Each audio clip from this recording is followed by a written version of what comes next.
Everybody dance now. You've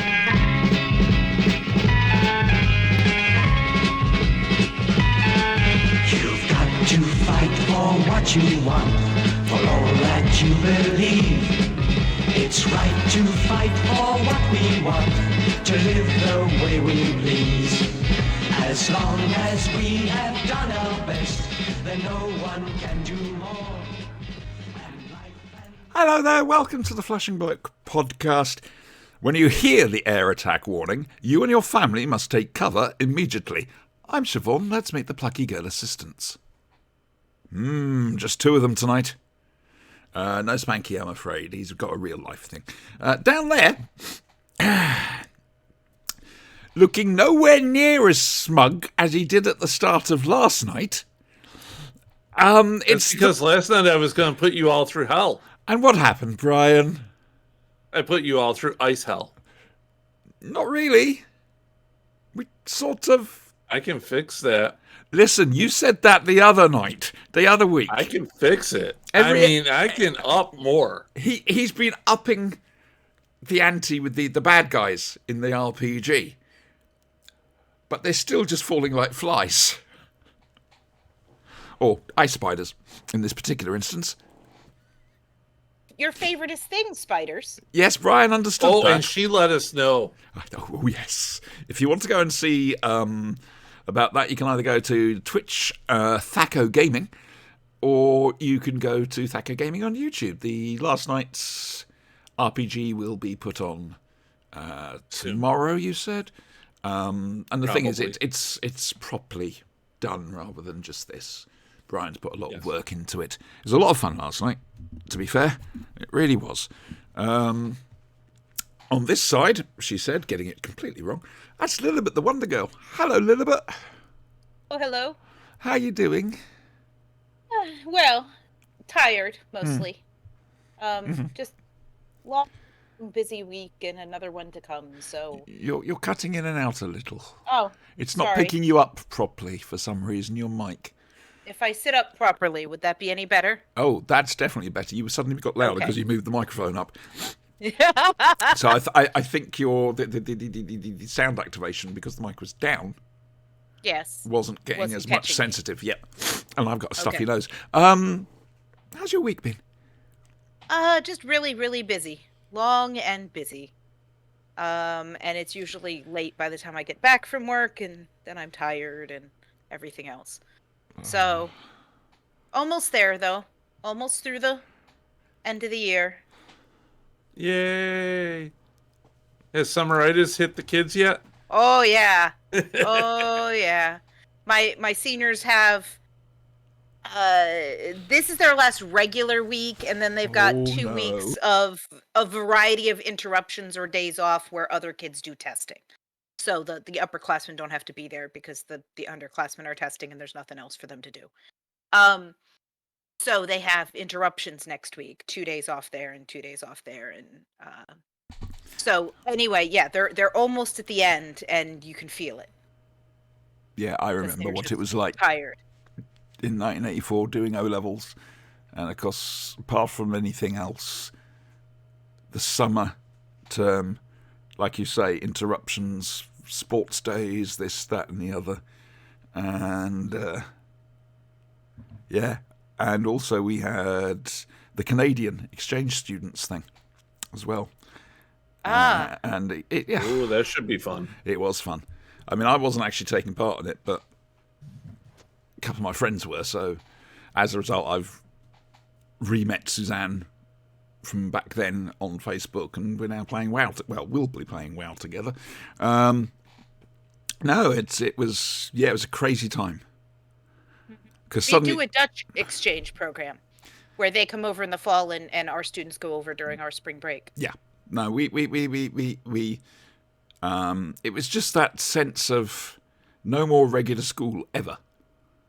Yeah, still got to come in and do exams, but yeah, possibly enjoyed Yeah. that too much. What about you, Brian? What's your week been like? It's been kind of weird. I've been feeling kind of blah. Blah? blah. Blah. And I noticed I've been drinking a lot of pretty much pure sugar and liquid.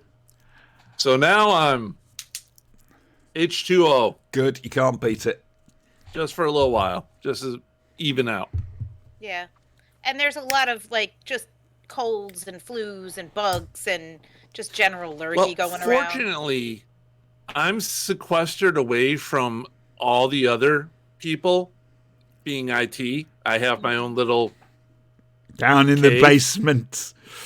No, we don't have a basement, but I do have a cave. Oh, that's good. I like that. No, I approve. So I can, avoid humans, which is really nice. Yes. My whole day is humans breathing at me. Ugh, I'm sorry. I say Hence she's the mad. t-shirt. You're all I'm peopled out today. Yep. Yes. Yeah, that's pretty good. Okay, my week's been very quiet. The cleaner come round. I had a day of trying to find where she'd put everything. She'd unplugged my Echo, my Amazon Echo, and I couldn't find the bloody thing. Also, there's something's changed here.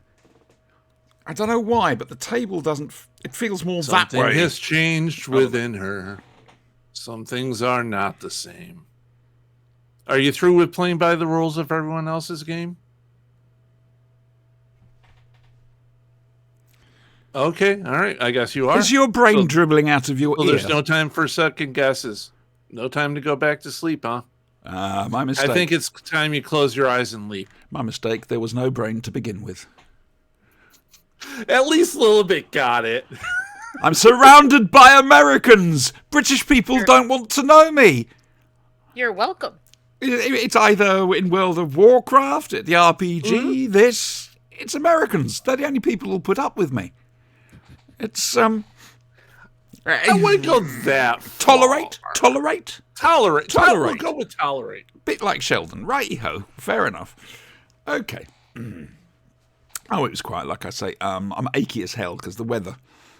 I say that weather stations should use people with arthritis. We're the modern-day pine cone, basically. We'll let you know what's going on before it's going on. Anything else happened? Oh, no. Oh, right. Actually, yes. Yes. The Season 18 Blu-ray set Yes. competition. Yeah. Screw the Have lot you of had you. an entry? No. Oh. And, it You're was a just case gonna of, it keep it became quiet. a giveaway. All it was, all right, just type the answer, which I gave them, into a message to me. First person will win nothing. So I'm keeping it as Fair a enough. backup. It's an excellent illustration of just how many viewers we don't have. So yeah, there's that. What else? Next Sunday, we're not having a Flashing Blade next Sunday, simply because I thought it might be nice for us to take a week off. Smell the daisies, that sort of thing. So that means I'll actually have a weekend where I'm doing nothing, which is That would be nice. it will be. It'll be a bit different because in the past, having to do a show Friday, Saturday, and Sunday has left me absolutely exhausted. So yeah, that's I need a rest. And then of course on the 13th of May, up in Derby at the Quad, we've got Novel Experiences, where lots of virgin authors and BBC authors will be converging to tell you about the past history of Doctor Who literature. That's nice. I'll be happily into Diablo 4 beta test weekend destroying things. Friday, Saturday, and Sunday. And I'm not allowed to play. Well, you'll be at your thing. It's not just that. I'm not allowed to play. The group size, You'll they be at your shrunk thing. the goop. They shrunk the goop size. They shrunk the goop size. Yeah. Yes. Yeah. And No. They have made the party smaller. which means as there's 5 of us and only a party of 4 can play. That may or I'm may out not my ear. remain how it is. No, I know.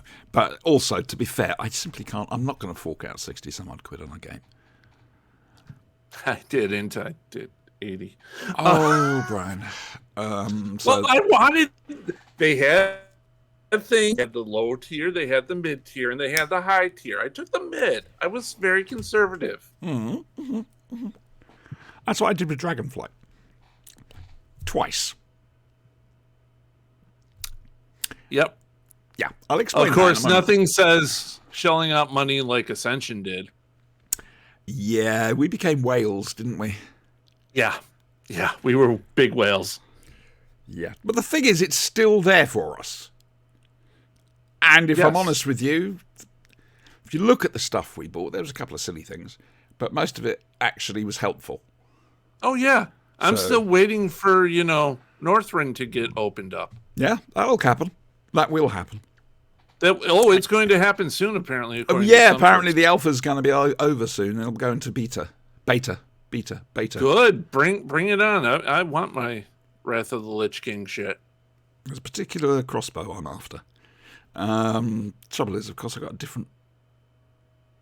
Because it's Ascension, it's a different build. It's half mage, half hunter.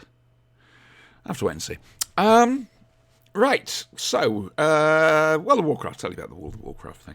I've got a European account, and my friend Suzanne that I just mentioned, she plays on the American server called the LAN or the Lane. Is that your stomach? What? Was there a loud car just passing?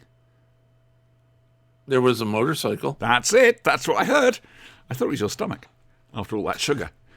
It could very well be. Yeah, we wait. I We have wait been to known hear. to make percolating noises and such. Oh dear. Being a gentleman about to hit the half-century mark, Child. I am not happy about this.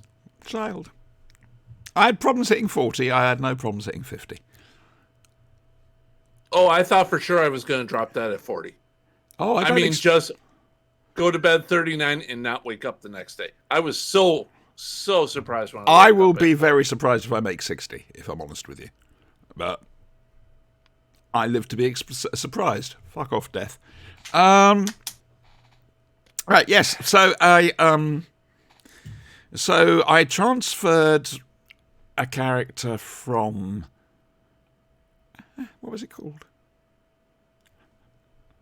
Euro server. Yes, the Euro server from the my North American thing. server. No.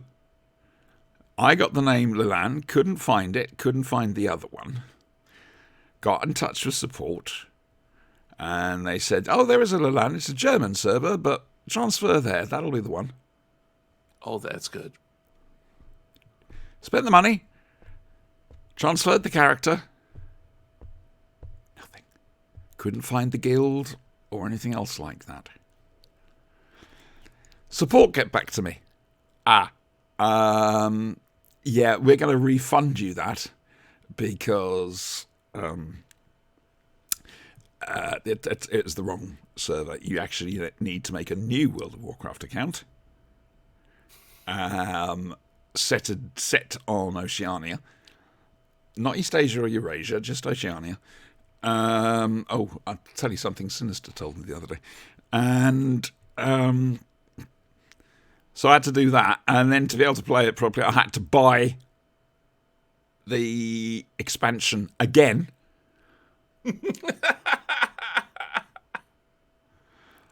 Eventually we got there, except the expansion thing I got had a character boost.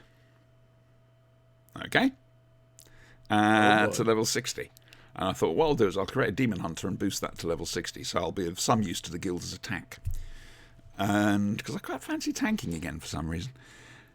And boosted it. Made the character, boosted it. This is after, because it's a fresh screen. It's a case of that you've got no servers chosen. So it recommends a server. I went, nope, don't want that server. changed it to Lelaine. A second, I have to get some oxygen. Dog. Right under the desk. Same thing as last night. Trixie's quite good to a certain extent. It very rarely she farts, but if she does, I know he's relaxed. It's right next to my face. So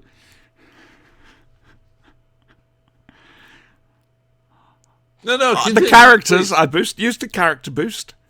Looked up and suddenly saw, hang on a second, that's the wrong server. Why the fuck's that on the wrong server? There'd been some sort of delay or something, which I'll come on to shortly. And as a result, it flipped me back to that original suggested server. I'd created the character on there and used the level boost on there. They will not refund me or change that over at all. So, and I'd already deleted the character. And I could go for character undelete, but then I'd have to spend the money to transfer it over to... Do you know what the moral of this story really is? Don't play WoW. Don't play retail WoW. There's quite a lot of very interesting private servers at the moment. I've been watching some of those. McDoubles is very good for keeping us up to date on that. He's a little bit I am, but, it's okay. It's gone to his head slightly. Only slightly. Just a teensy-weensy little bit. And as I say to everybody who co-hosts with me, never let that happen because we're... Frozen again. Yes, well, this is going to get me onto the rant. It's a Flashing Blade rant, everybody, and I guarantee you're not going to be able to hear all of it. Why is this, I wonder? I have mentioned this before. Because they don't like you talking bad about their service. Yeah. Their Virgin Media. Hello. You provide my broadband. You also provide my phone line. Well, as some of you may know, I haven't had a working phone line for years. They're still charging me, but they've now stopped refunding it. Why? I'm being charged for... Because if she wants to use it. No, it's not. That's just it. It's not. It doesn't work. It hasn't worked for years. They've sent bods out and they've gone, oh, gonna have to get a supervisor to come down, make the appointment. Nothing happens. Nobody turns up.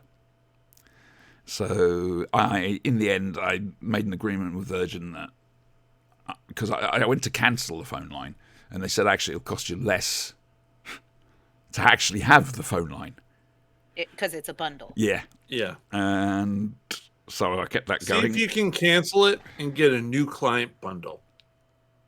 I think that might be slightly tricky, but hang on. You threw me.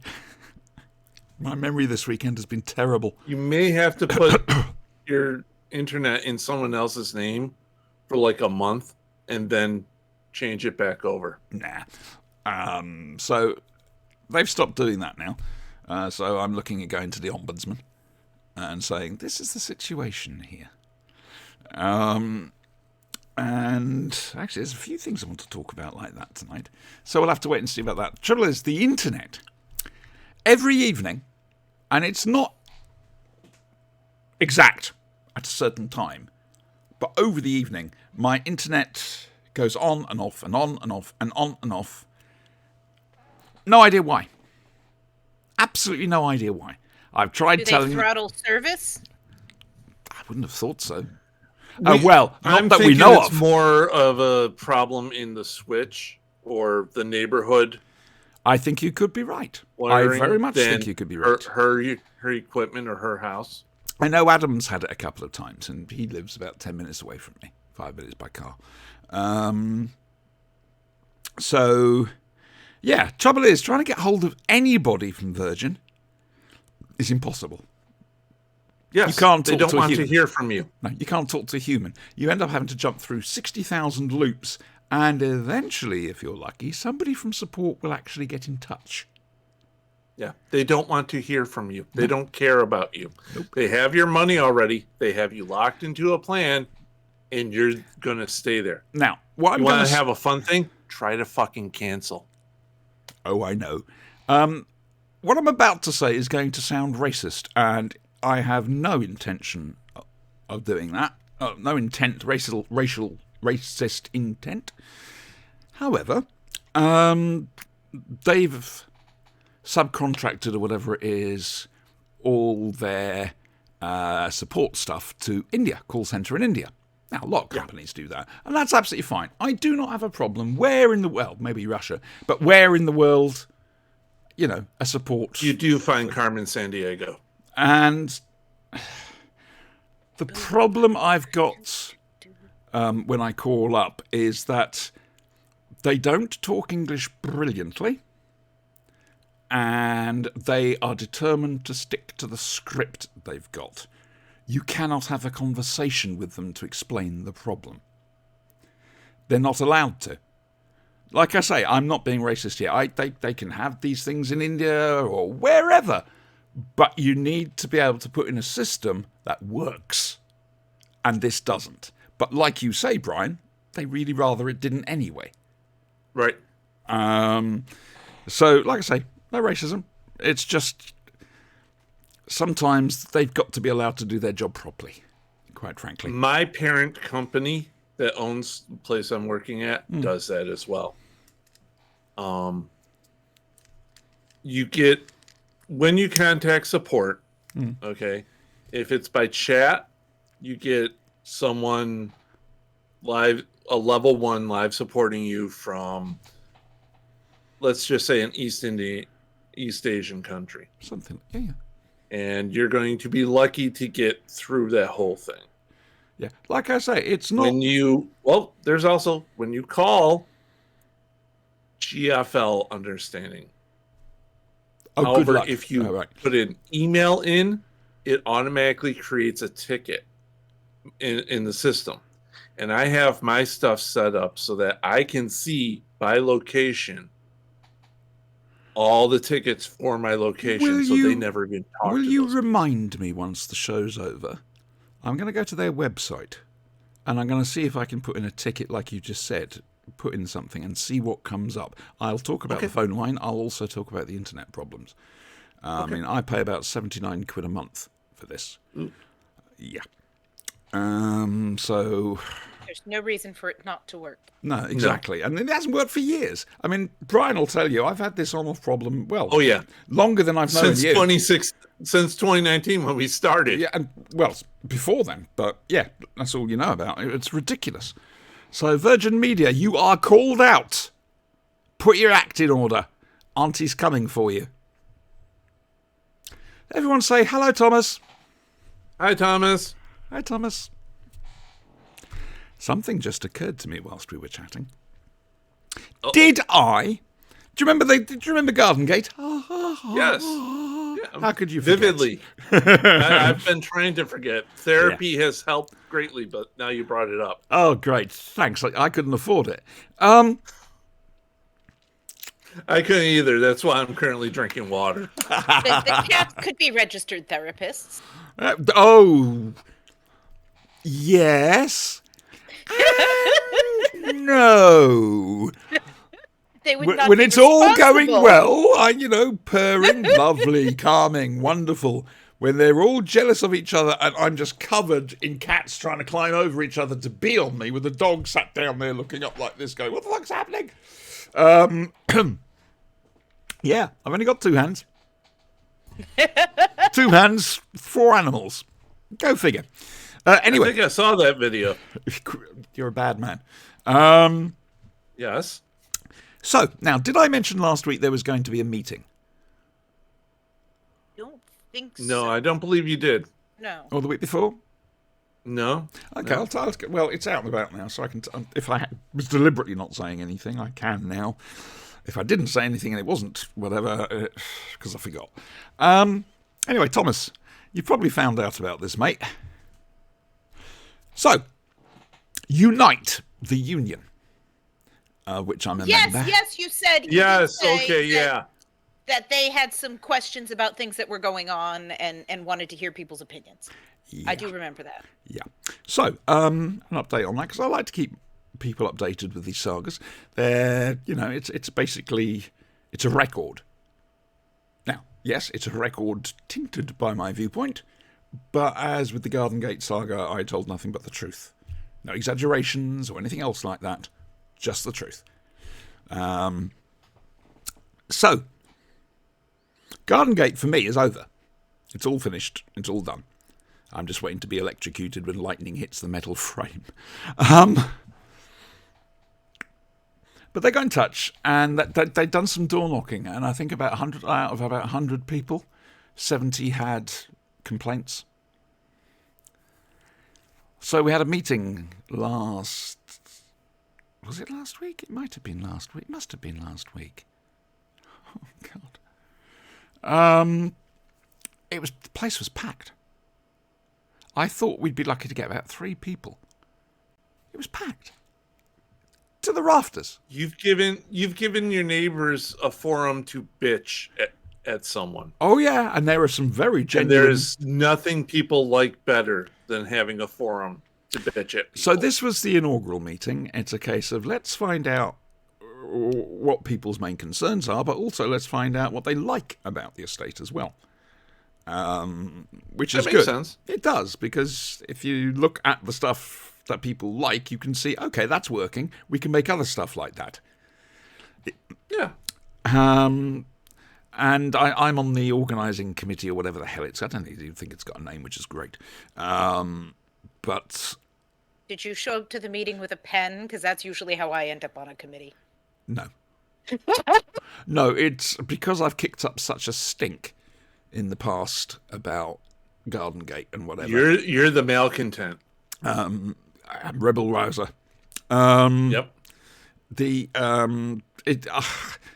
I felt bad not putting my hand up.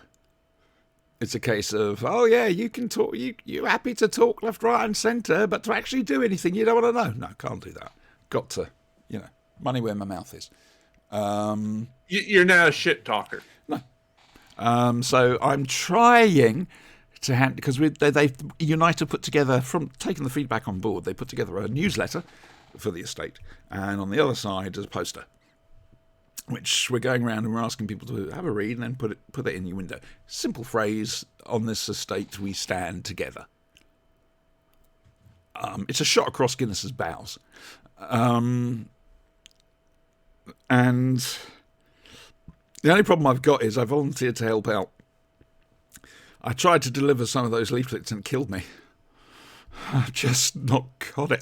There's some properties I can't do because they've got steps. So I have a suggestion then for you. Please. Some of those people on the estates have children, don't they?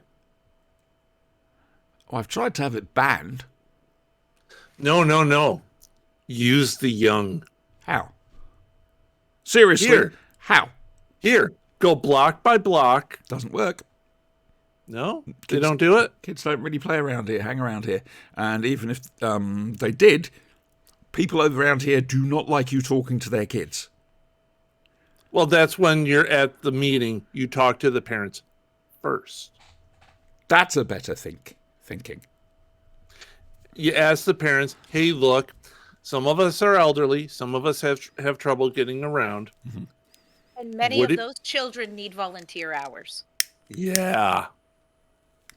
I like this. There's various organizations. And it wouldn't be volunteer. You'd have to pay them. I guarantee you'd have to pay them. They wouldn't do it otherwise. They wouldn't do it otherwise.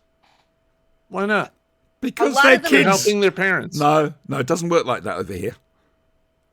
It's a case of, you if want me to do teenagers, something, you pay.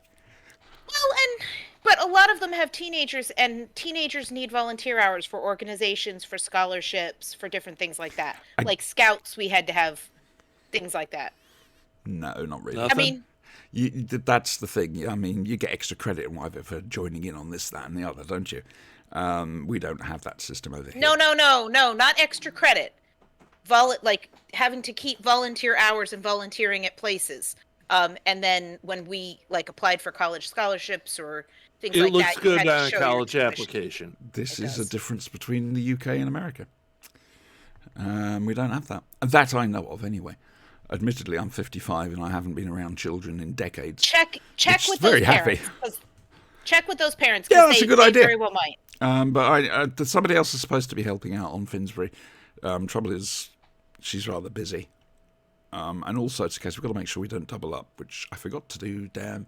I've got to take a photograph of the map of the estate so that I can tick off the ones I have managed to do. It's going to take me a few days to go around just one street to do it, but I'll do it. So, yeah, we're getting organised. And you may scoff, Thomas, don't. We've only just begun. There's all sorts of things we've got planned. So, at some stage, Guinness will actually listen to us and sort this out. We are aware there's a very good chance of two things. One, a little bit of something done to make us, placebo. Mm-hmm. Or the other is they'll do something for one person.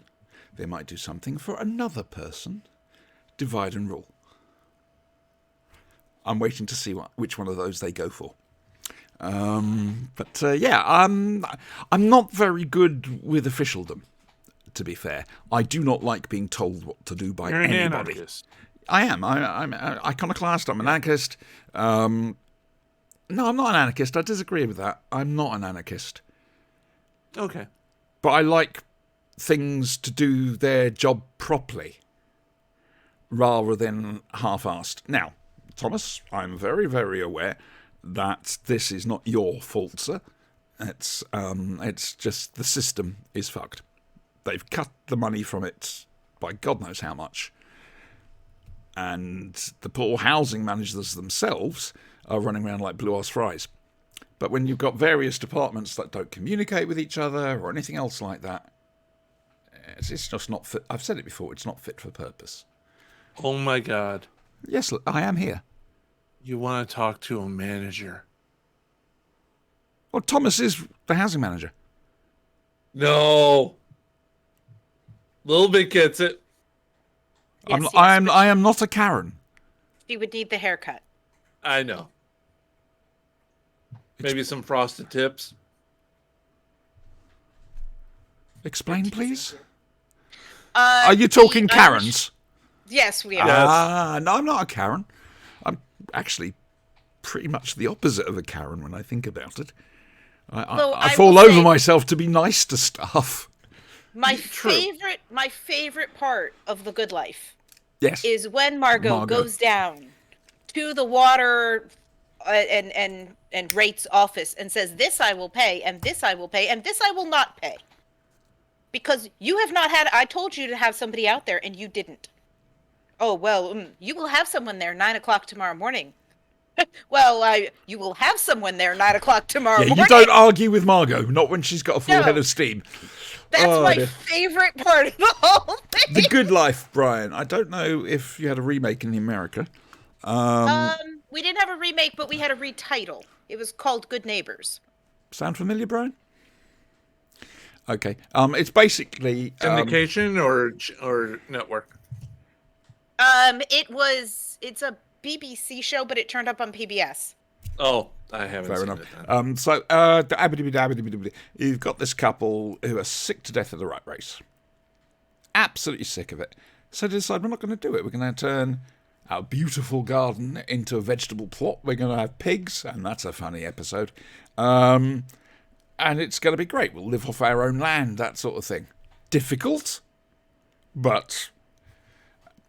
And the next door neighbours are Margot and Jerry. They're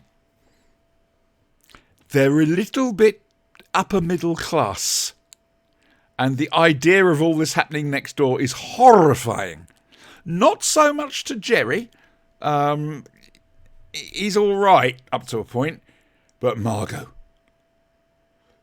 He does what he can to keep Margot happy because you need to, as Lilibet has just explained. You have to keep Margot happy. You have to keep Margot happy. It's brilliantly Margot acted. is the power behind the throne. Yeah. Oh, easily. Jerry would be nothing without Margot. No. I suspect he came from nothing and he would go right back to it. So there's a review of The Good Life.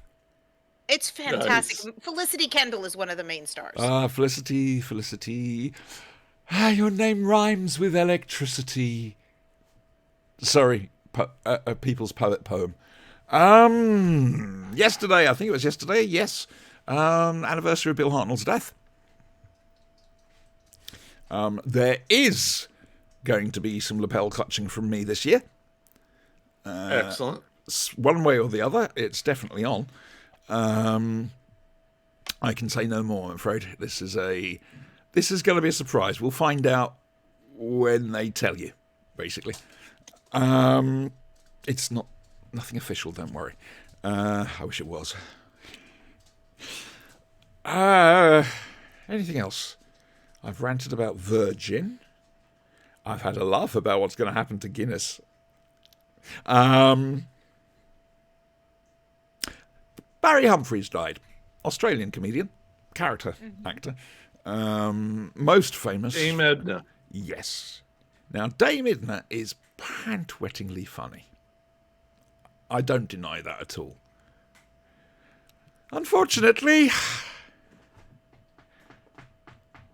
Barry Humphries was a transphobe and a bit of a bigot, basically.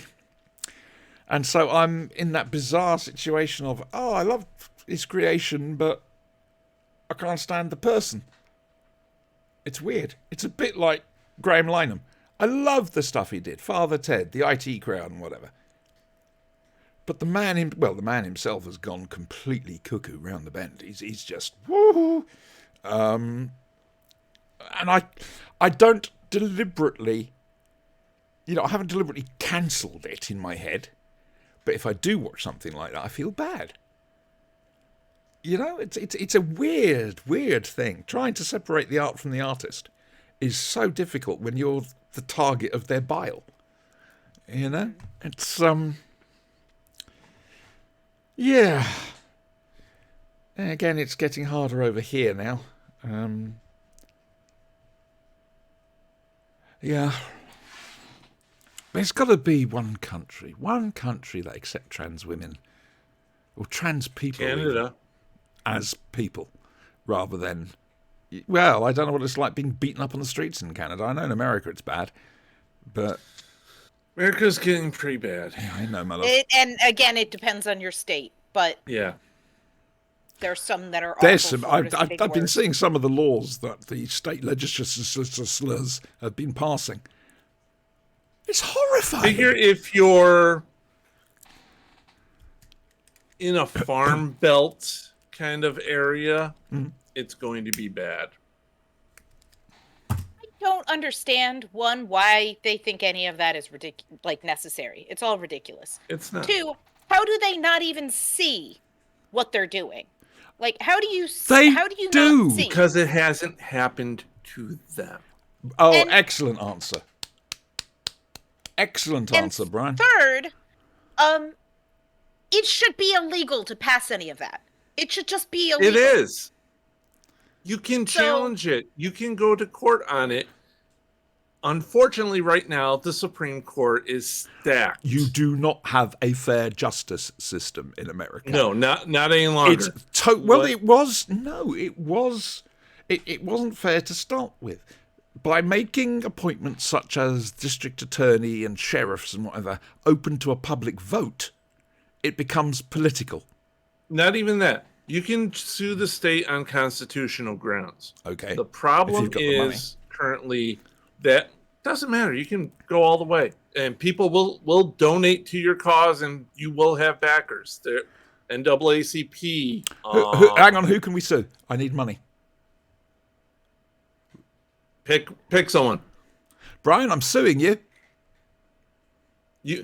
The American legal system is based on you can sue anyone at any point in time for anything you freaking like. Providing you can afford the fallout. It's like that over here. We do have a legal aid system, but the Conservatives But have reduced currently- access to it and everything. Over here, the Supreme Court is stacked. It is. It's totally When stacked. Ruth the Bader state courts Ginsburg are. died, it all went to hell. There's this wonderful hypocrisy. It's the Republicans, what do you expect? When Obama tried to get someone confirmed, they delayed it and delayed it and delayed it for months upon No, months. they deliberately said you will not see anyone, period, ever done. Yep. and they refused to let it go. As just before the end of Trump's term, Ruth dies, Bader Ginsburg. and they immediately rush forward their replacement, one of which, drunken party boy, a little bit handsy. That was the one from Obama's. The lady, the other conservative lady on there, the new one. No. She was Yeah. the Ruth Bader She Ginsburg. replayed, yeah. No. Oh, sorry. Right. Okay. Well, Obama wouldn't have chosen a Republican anyway. No. It wasn't Obama. It was The one that was the open. delay. Right. I've got you. We keep score over here. I think it's very wise to, You because can't tell you can't tell a fascist without a scorecard. come the revolution, you need a checklist.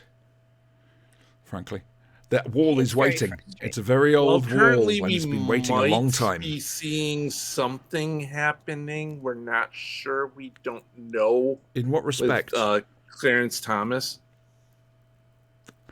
He's the guy who basically is up to his neck in corruption accusations, isn't he?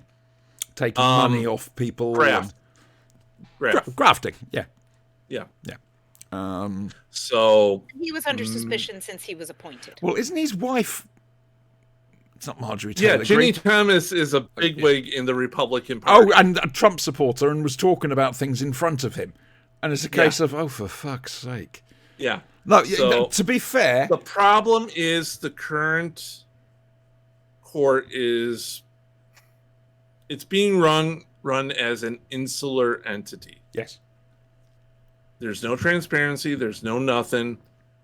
John Roberts is trying to toe the line in the middle. He has voted with liberal He's justices trying to do the right pretty thing, much trying to keep all the politics time, out but of they're it. getting, but it doesn't matter. No, they're just outnumbered. Um, I think both America and certainly the UK are proving Churchill's statement that democracy is a terrible system, but it's the best one we've got. I just think people should behave themselves. It's not really that difficult to just show respect to yourself and others through your words and actions. Like, that is not a hard thing to do. But every time they have a choice, they're making the worst choice possible. It's when Trump was president, and we would wake up every morning and basically go, "Damage report." Oh, yeah, basically. That's where the term Yeah. doom scrolling started, isn't it? And it would be, he has done such and such, whatever thing it was, and your answer would be, of course he has. Exactly. You got Because so used to it, so the outrage wasn't really there. villain. is. I mean, no, people were outraged, but you get to the point where you're like, I'm not even surprised anymore that you made a choice that I didn't even realize you could make because it's so bad. Careful, you'll be declassified by his mind. I'm not sure he has one. He does. Ah, we've got him then. Turning round and saying he declassified those things with his mind, we can prove he couldn't do. Well, yeah, he couldn't do that anyway. That's not how that works. Yeah, that's not how declassification works. But I I know think that, all but I these- thought it was funny. all of these attention-seeking people should just be put very quietly in a nice room by themselves. Padded. Nothing bad happens to them. They just don't get attention anymore. They don't have any influence on public life, and they don't get attention anymore. Free Just speech, go a little away. Well, they can say what they want, but I don't have to listen or react to it. bit. And again, the whole cancel culture. I'm They- playing devil's advocate again. I want you to come back Freedom at me. of speech means you can say what you want to within limits. There are some limits on freedom of speech. Yes, It is not, however, freedom from consequences. correct.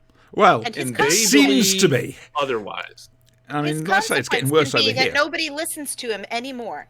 The right Or wing over gives him here. any attention. The right wing over here are now using the Trump playbook. And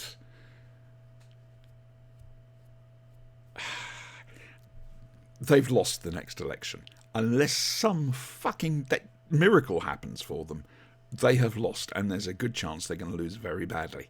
You're hoping because people are stupid. I know, but People are panicky, they are so fearful herd animals. Labour are so far ahead in the polls.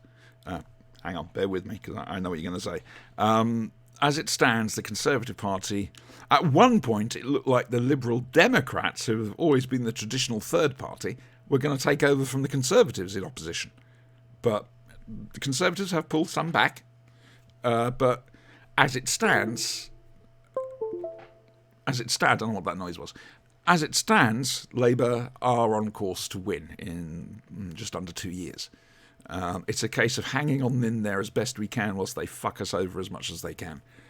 And then wait and see what happens. My greatest fear right now is in 2024, Trump getting elected. Yeah. And then all hell is going to break loose. Because you're probably still going to have war in Ukraine. Well, he'll stop support for Ukraine.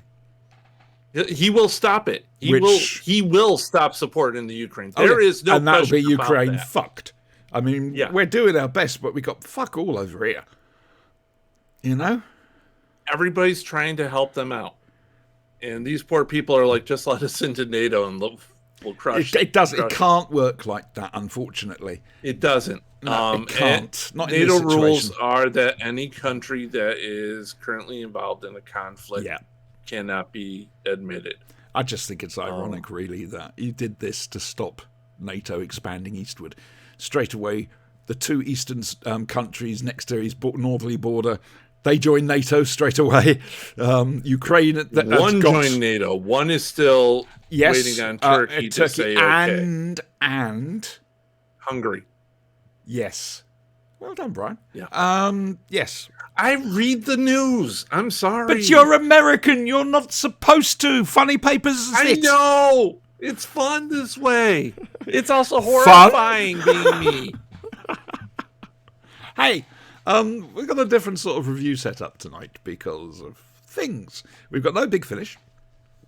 Again, like I say, next Sunday we're having the week off because I think we've earned it, quite frankly. Brian's going to be busy Diabloing.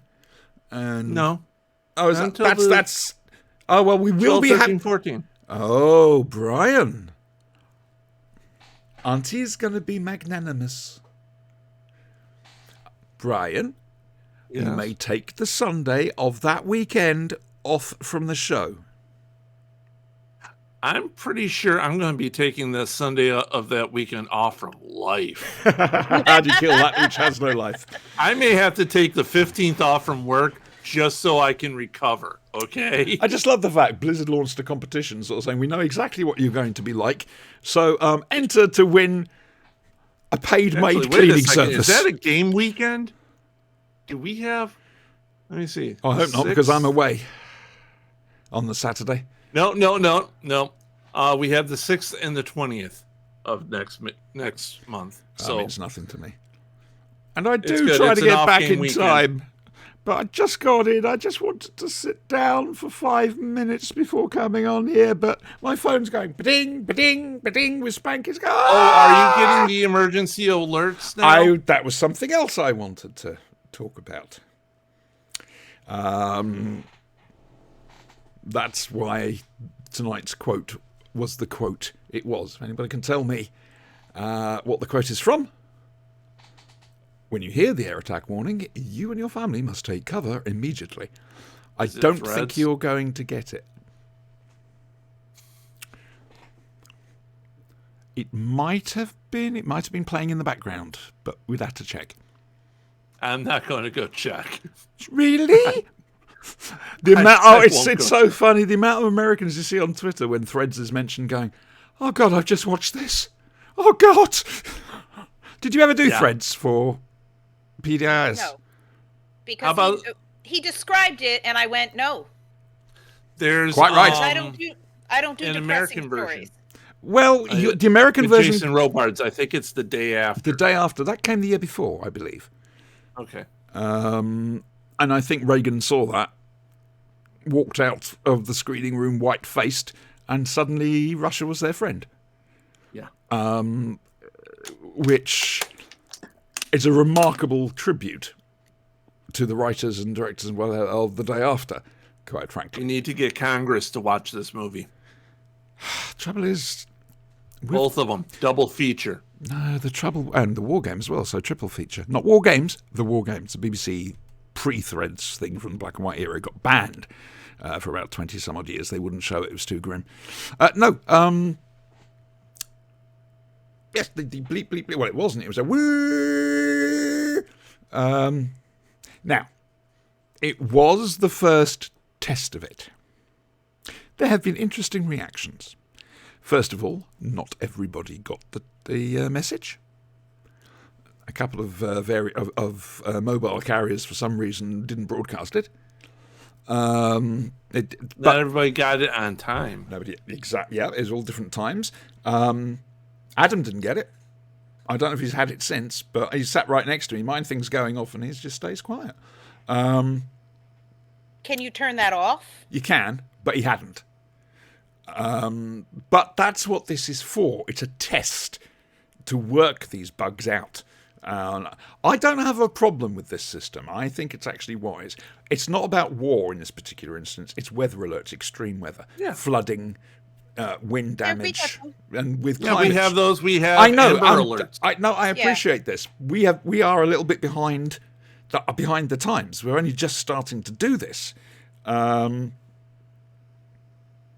So, yeah, and with climate change, these things are going to get worse, and they're going to be more frequent. So, yeah, it's a good idea. The amount of people who either didn't know it was going to happen and were utterly terrified, even though it's saying, this is just a test, don't worry. And they were terrified. And the others, no, this is how they're going to get you. This is how the man's going to get you. Turn it off. Don't allow it. This is why I fear that the United hurts. Kingdom is going to become like High Brazil. How do you mean High Brazil, my love? High Brazil. It's a theory that there was an island kingdom to the west of Ireland. Right, okay. It sank. Okay. It's covered by water. Right.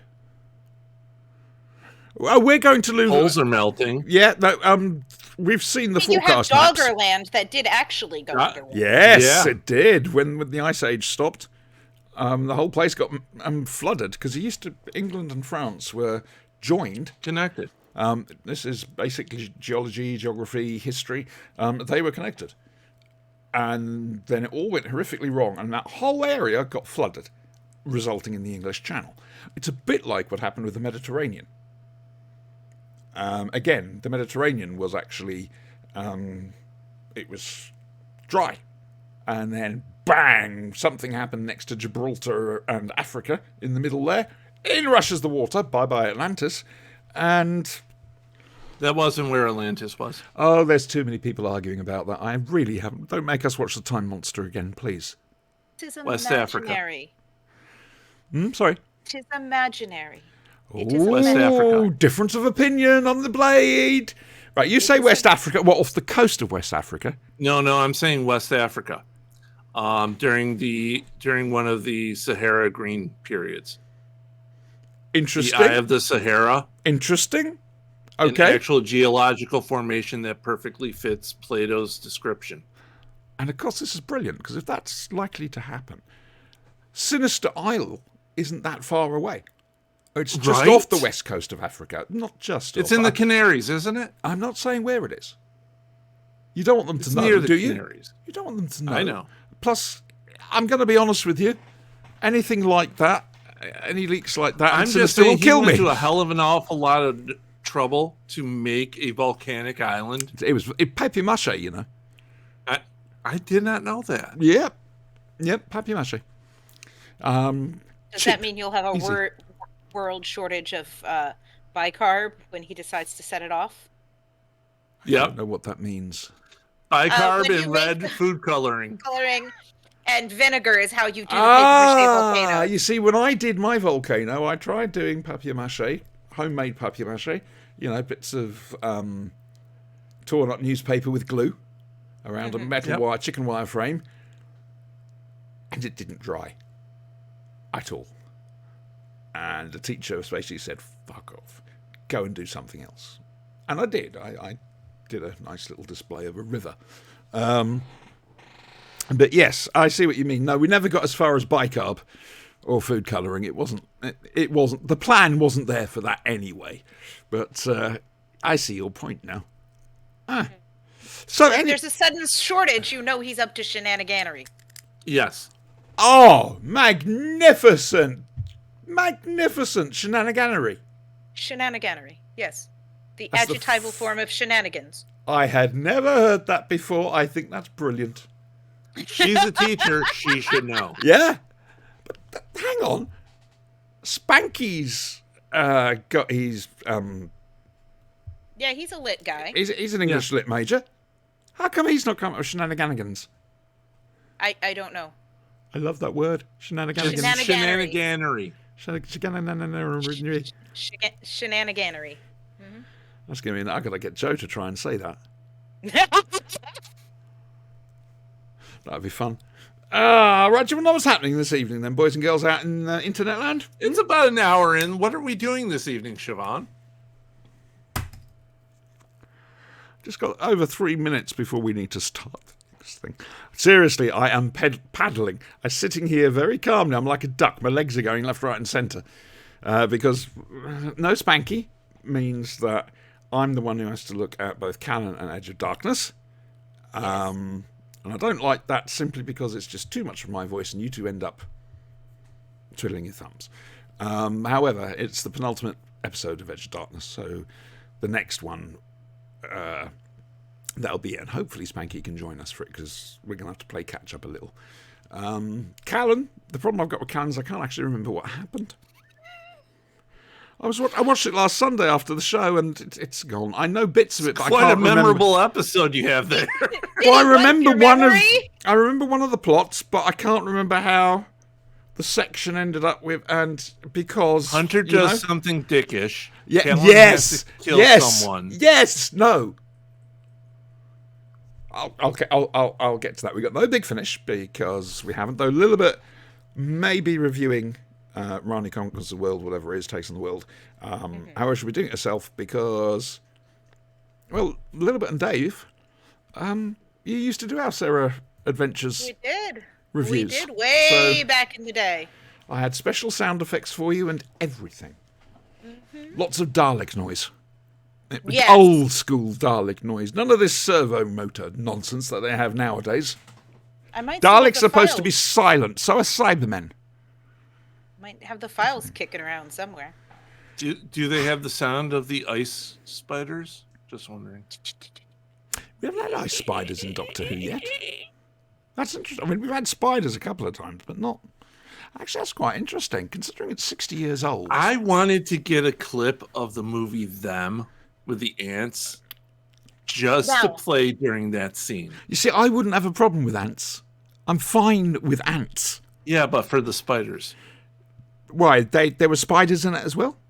The spider? No, but I But was the going to ants use make a the very sound. specific Oh, well, yeah, no, sound. what I'm saying is, Yeah. there's, no point doing that just to make me go, because it won't. It's ants. I'm fine with ants. Just I'm saying fine it with was cooler. I'm fine with everything except those bastard 8 legs. My feelings might have got the better of me there a moment. So yeah, tonight it's the last show before the break, and it's we'll talk about shit. Don't worry. I could tell you about the book Dracula if you want. The proper Stoker one. Proper Bram Stoker Dracula. Wait there. Hang on to that. We will do it. Can you compare it to the BBC Abomination? No, because I haven't seen that. But I figure it works with the Curse of Fenric, so It does work. It does. it gets name checked in Fenric. Dracula. This is where Dracula was purported to come to shore. They're making a new one for that. Are they? Last Nick- Voyage of the Demeter. Oh, Oh, okay. Demeter. See, Demeter. that's a really creepy part of the book. So, Well, did you see the BBC thing a couple of years ago? The Stephen Yes. Moffat thing. Did you see the earlier Dracula thing from the 70s? I have seen. That was quite good. I have seen big chunks of the Hammer horror Draculas. the Draculae, if you will. And I have seen several of the Universal, I think all of the Universal Dracula pictures. Have you seen Blackula? Oh, God. I am aware it exists. It's funny. It's a bit like the line from the opening song of Rocky Horror Picture Show, or the Rocky Horror Show, indeed, at the late night double feature picture show. Yes. We had that, not in the cinema, but at home. BBC Two in the 70s, late 70s, would show a Universal film, then a Hammer film straight after. A lot of the Hammer films can be found on YouTube. Oh, I'm sure. I have Vampire Circus saved as a favorite. Yeah, what a surprise. That's because you're a prevert. No. Because it's a good Hammer film. I don't think much of Hammer films. I'm sorry. I think they You're not dated supposed to, terribly. they're schlock. Yeah, that's probably why it's never grabbed me. $2 and you go in and you sit in the theater and you get entertained, you eat some popcorn, you go home. Yeah, you see, that's. You're not going to get, Academy Award winning performance. Oh, I don't know. Ask Lala Ward. I knew he'd go there. I knew he would. She was one of the twin vampires.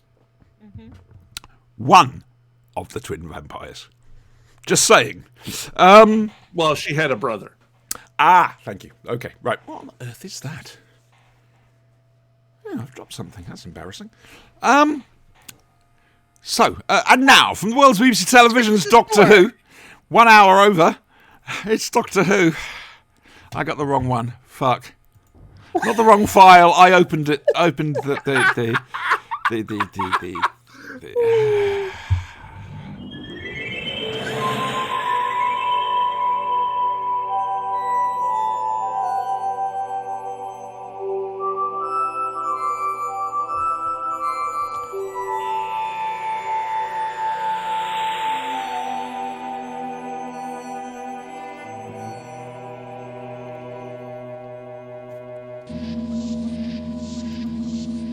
Laugh it up, Syracuse boy.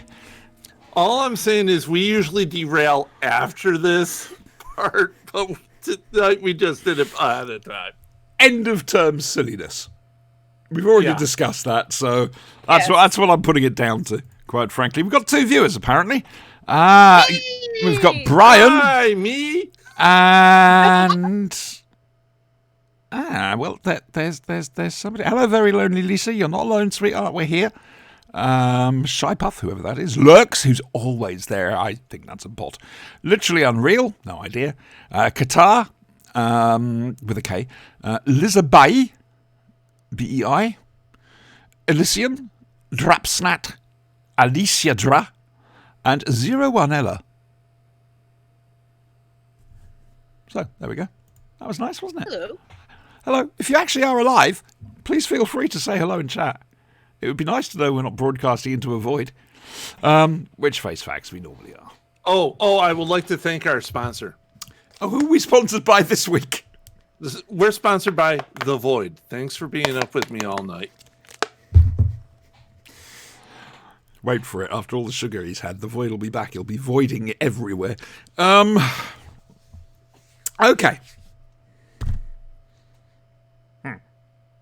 Times champion and his plucky girl assistant, Hayes, are, well, they've landed on a World War II Royal Navy shore establishment. So a ship. Don't think we actually got the name of the ship, but there we go. Because shore establishments are still called ships. And, hang on, I need this.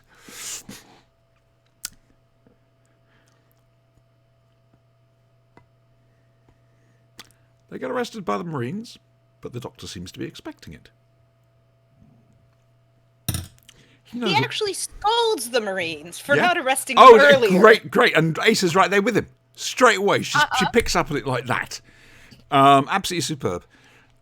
But this is the end of the Fenric arc, which is what we've been doing. We've done Silver Nemesis and Dragonfire. That's the... I have a question on this. Yes, please. Is there ever a beginning of the Fenric? Not the Silver Nemesis part, but I mean, where he. We do not see it. Now, in the I would novelization, like at some point in time to actually see Fenric get. in the novelization, there is a chapter. Some undescribed doctor has that initial battle with Fenric, but we don't know which doctor it is or whatever. But that is actually spelled out. I think I figured out something for Dr. Ruth to do. Fenric? Yeah. It's an interesting thought, but Ruth has... the Doctor has no memories post-Ruth, so how would he know about Fenric? How would he know that happened? Just happened. No. All I have to do is make a game for him. No. Personally, I think it was either the First Doctor or the Seventh Doctor. In which case, it could be Big Finish. They've had Fenric. They've done a sequel. It was an interesting thing. It was over several stories. We should approach Dominic about this. He may have heard them. I don't know. Remember, he wasn't with the company back then. A Fenric arc would be amazing. They had one.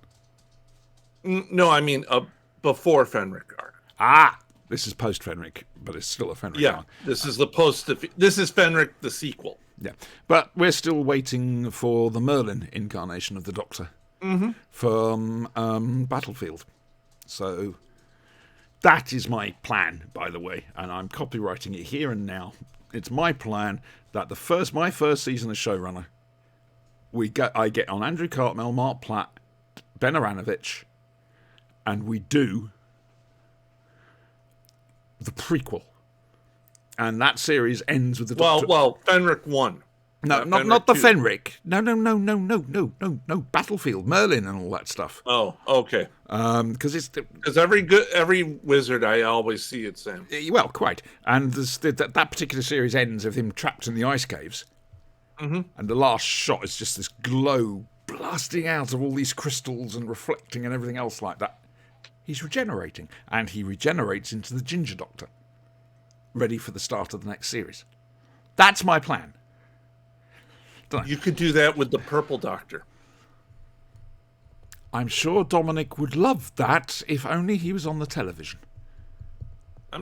He's on YouTube. It's good enough. Dude. They don't need me. Seriously, they know exactly what they're doing. Oh, Dominic already has his whole regeneration planned out. I already know. I'm sure. Oh, dear, don't tell us. But no, I don't know the details. I know he's already. Right, okay. But yes, getting back to Fenric. There's a professor in a wheelchair, Professor Judson, and he's working on logic problems. Because it turns out that he's created a machine called Ultima Machine. Now,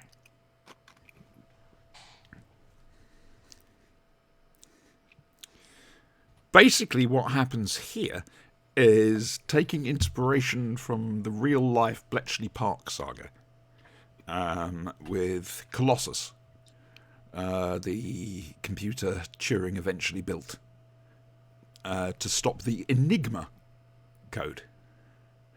In here, it's the Ultima code and the Ultima Machine.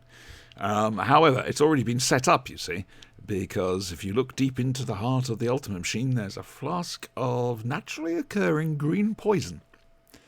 And they're waiting for the Russians to come and steal it. Because, of course, the Russians aren't going to take it apart and check it before using it, are they? And when the time is right, they broadcast one word. The Ultima Machine deciphers it and destroys the flask, releasing all this poison shit. It's a nasty plan, quite frankly.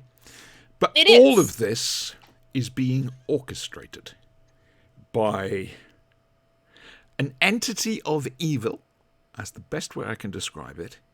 This force, I mean, some people have said it's one of the great old ones, like the Animus and Cthulhu and whatever that have appeared in Doctor Who over the years.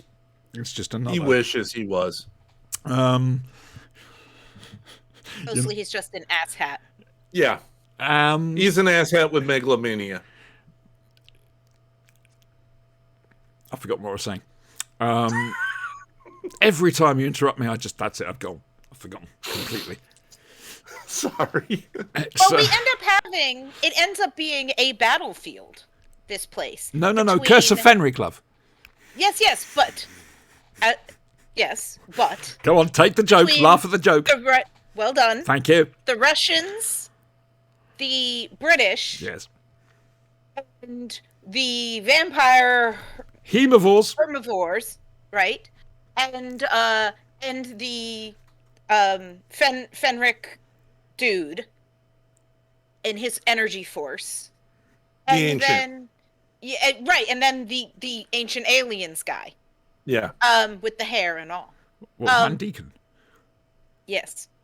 No, the guy who's basically a Silurian without being a Silurian. Do you mean the Great Herbivore? Yes, that would be him. Doesn't look Yes. anything like a Silurian at all. Yes, he He's does. green and he comes out of No, the sea. he's blue. Yeah, he does. It was a reused. I will outfit, slap the Jeff. back of your legs, young man. It was reused. No, it wasn't. You So, spray paint some shit on No. it. It's reused. No, It it's ends up fresh being a build. battle between all of these guys when they shouldn't be fighting each other. They should be cooperating against their common enemy, which that theme is actually introduced in the Doctor's opening dialogue with Judd when he references the prisoner dilemma. Mhm. And it's also referenced in the game the Doctor makes Fenric play that he can't figure out because the idea would never occur to The him. thing that To gets me cooperate. about Yeah. that particular the solution to the chess game is that it just completely breaks the rules of chess. Yes. Yes, that's But- the idea. So it's cheating. But yes, The Doctor cheated. yes, but Yes. the Doctor doesn't care. Remember back in the Silver Nemesis when they do the whole dialogue about the chess game and they're passing the thing back and forth? Yeah. And then the Doctor goes, illegal move.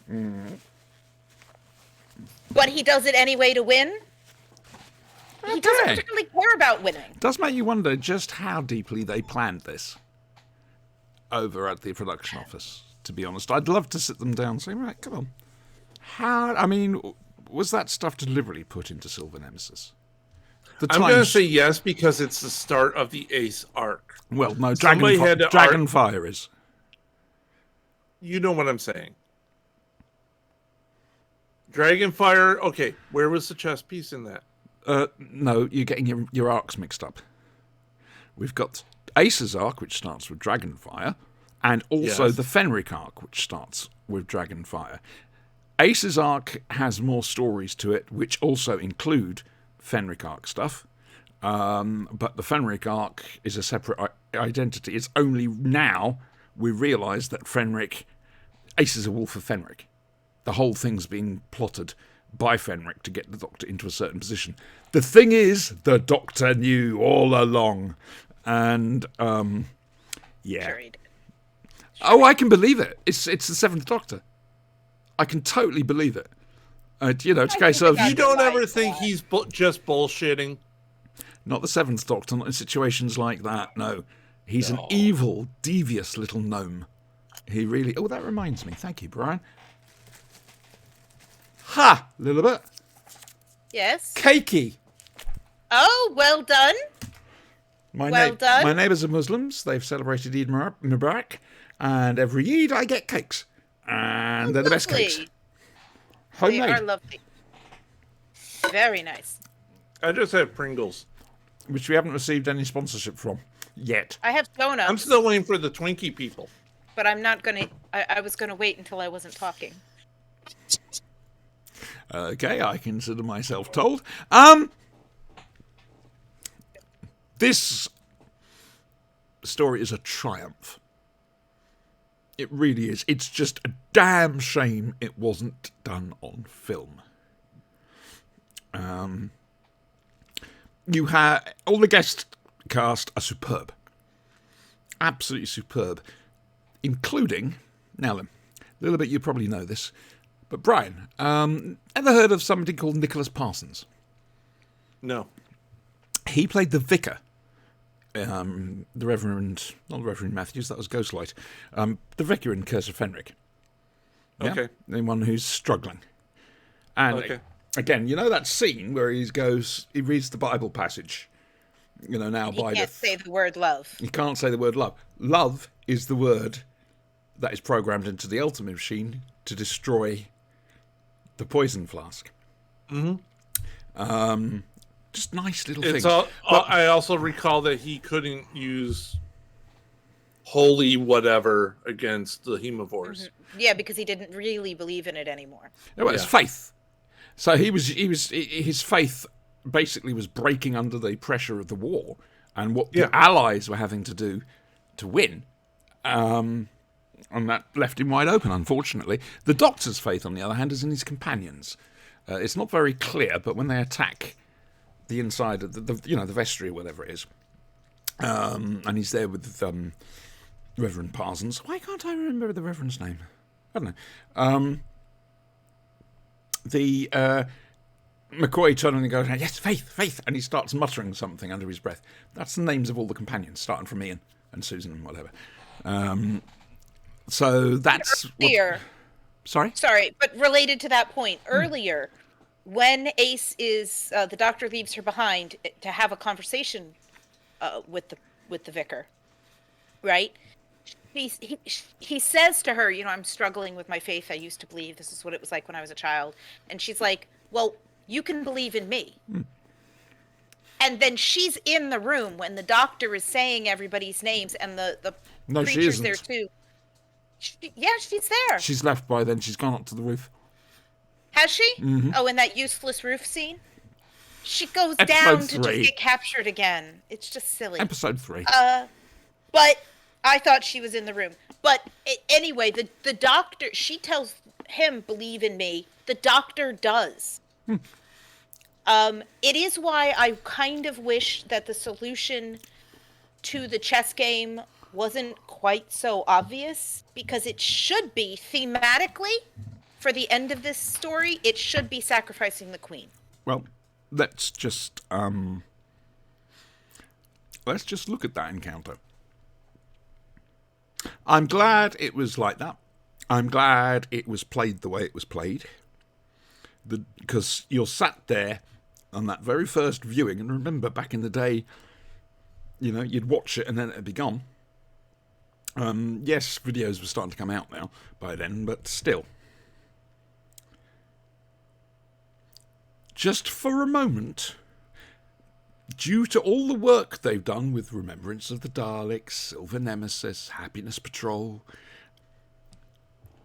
you start to think that actually the Doctor's serious. He was using Ace.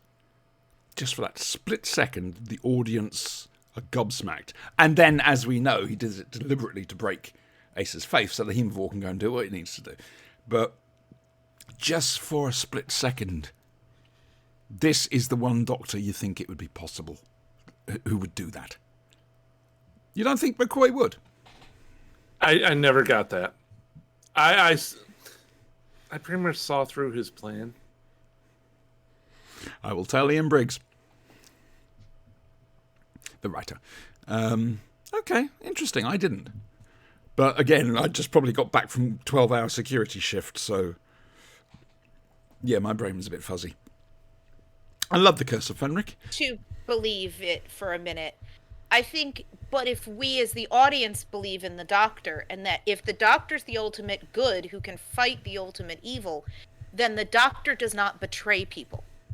And the theme of the prisoner's dilemma, and he says to, which is mentioned, like I said really early, which is the idea. Are you familiar with that idea? Oh, the prisoner's dilemma. Yes. Yeah. Okay. So, Do you want to explain? Would you like to explain it, or shall I? Because some of our viewers who don't exist might. Might not. Yeah. I mean, the ultimate idea is if two people are kept away from each other, incommunicado with each other, under interrogation, they've both been involved in something. If they both do not crack, then their sentence is reduced. If one cracks but not the other, then the one gets no. Now that's very light interesting. sentence. That is different to the prisoner's dilemma that I know. Really? Okay. My take on, well, not my take on this is the one I found out about at some stage, I don't know, whenever. Two guys in separate prison cells. They can escape, but they can't communicate. They can escape if they work together. But to do that, it has to be done on trust that the other person will do it. And that's the dilemma. I can probably get out myself, but I need the other guy, and I need to trust the other guy to do that as well. And I probably haven't explained it very well, but it's... It boils down to if you cooperate and trust the other person, then you both succeed in communal good. Yeah. If one person tries to help themselves, but Exactly. not the other, then you both... Lose. Well, actually, if one helps themselves but not the other, the one wins, but the other's punishment is greater. Your thing's bleeping again. Oh. I don't know what it is. It could just be a bad connection. Is that any better? No. Something bleeping in the background. Oh. I don't hear anything. Bleep. I can only hear it when you talk. Oh, okay. I'm not complaining. I'm just... I wonder what that is. Yeah. I don't It's know. not the first time it's happened, so... I mean, don't worry. For me, it was actually much simpler, knowing that the doctor was seeing through the doctor. Mm-hmm. You're just a cynic. He's the doctor. He's the one who makes people better. Yeah, that's true. It is antithetical to his nature to give up on his companions. The point I'm trying to make is the way that the Seventh Doctor was written and the way it was played, it got to this particular point that just for a second, you could believe he'd do it. I think Not for a second. That's interesting. That's interesting. That didn't. I can understand why Ace would think this because she doesn't know the doctor. But for the audience, mind you, you're coming to this from 2023. I'm coming at this from 2023, but I saw the original 1989 audience wasn't that you've sophisticated. seen Bill Hartnell, you've seen Troughton, you've seen Pertwee, you've seen Baker, you've seen Baker again. No, Bake. you've missed one. Unworthy of the diamond logo. I don't give a shit. So after all that sugar, you've watched them all up to this point. You missed Pewter Davidstone. Yeah, I don't care.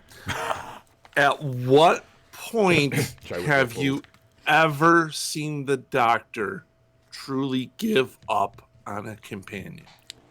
Never. Adric. So, No, he doesn't give up on Adric.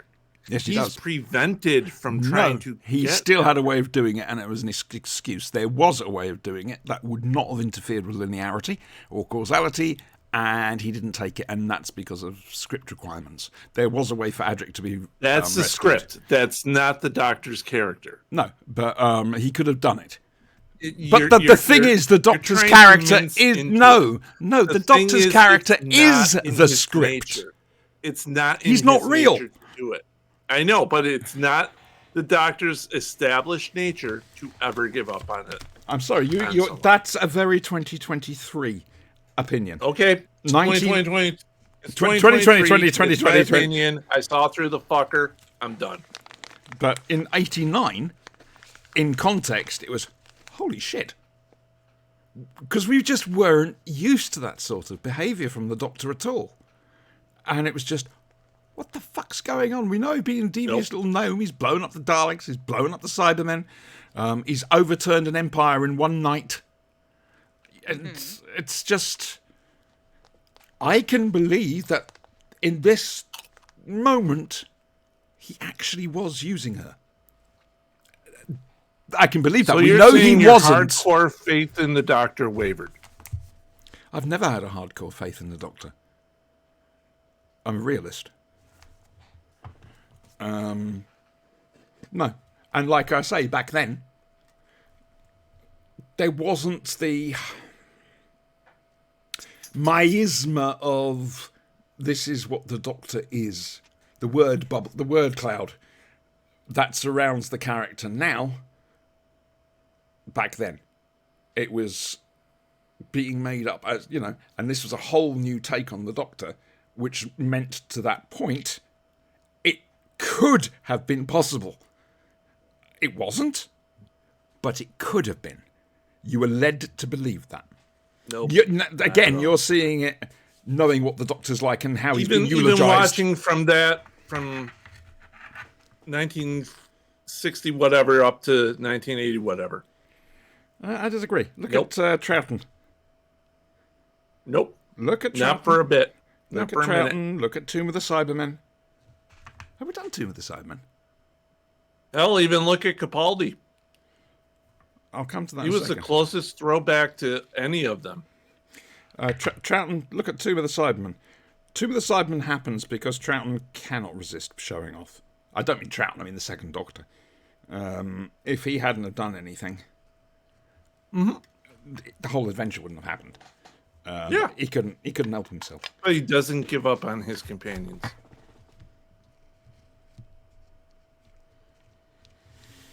Ark Well, I in think space. Still doesn't give up on the companions. Like I say, think that- Trust them. I think it's reinforced by the scene that happens previously, where he's reciting their names because he does Yeah. trust. but back then we didn't know that's what he was doing. We only found out afterwards.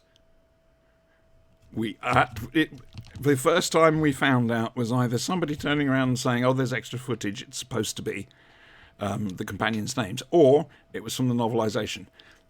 On the original broadcast, you cannot tell that's what he's doing. You just see his lips moving. Yeah, I don't know. I could tell from his lips moving, but maybe that's because I already knew. It's possible. There is that, you see.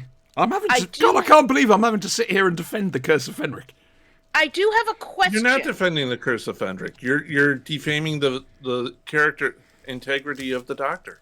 No, I don't think I am.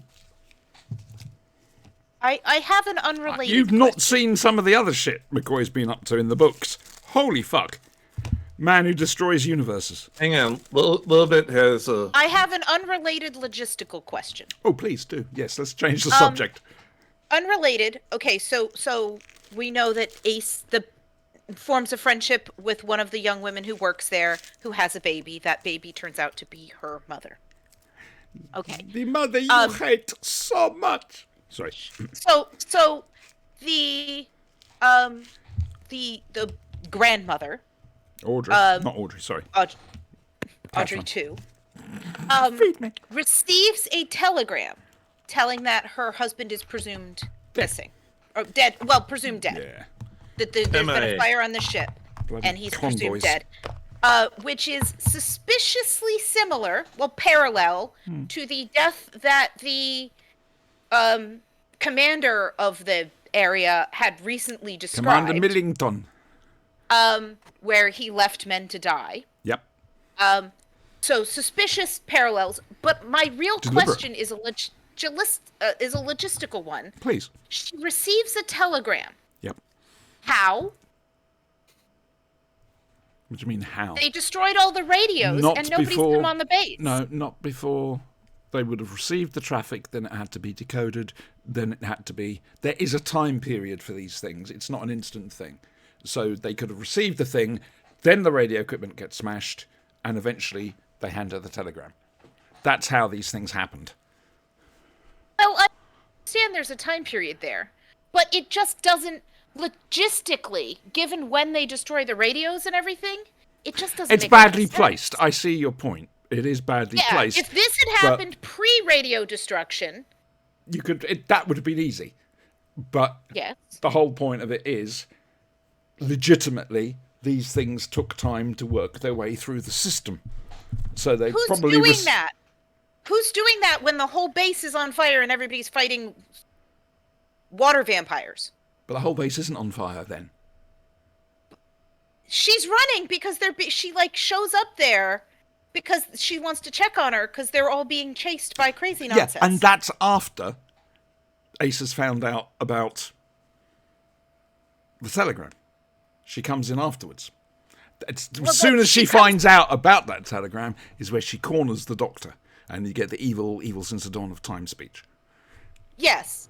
I don't think logistically it makes a lot of sense. I can And who's- understand that, but again, that's just how these things happen. There are questionable choices of pacing in this episode. That's a good There way are. of putting it. That's a very There good are. way of putting it. I mean, And- it's and Ace accurate, has- but Ace has the weirdest seduction scene. oh Christ, Ever. hasn't she? Oh yeah, yeah.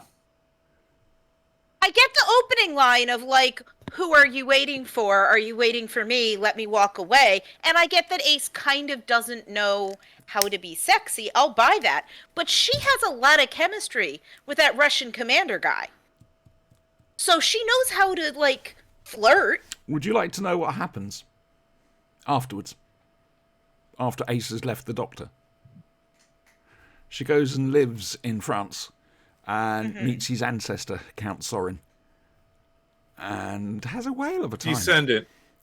No, ancestor. No. We're Ancestor. talking further Okay. back in time. 'Cause- Oh, okay. She leaves the Doctor, goes farther back in time, Yep. meets his ancestor, Yep. hooks up with the With- the ancestor. Yep.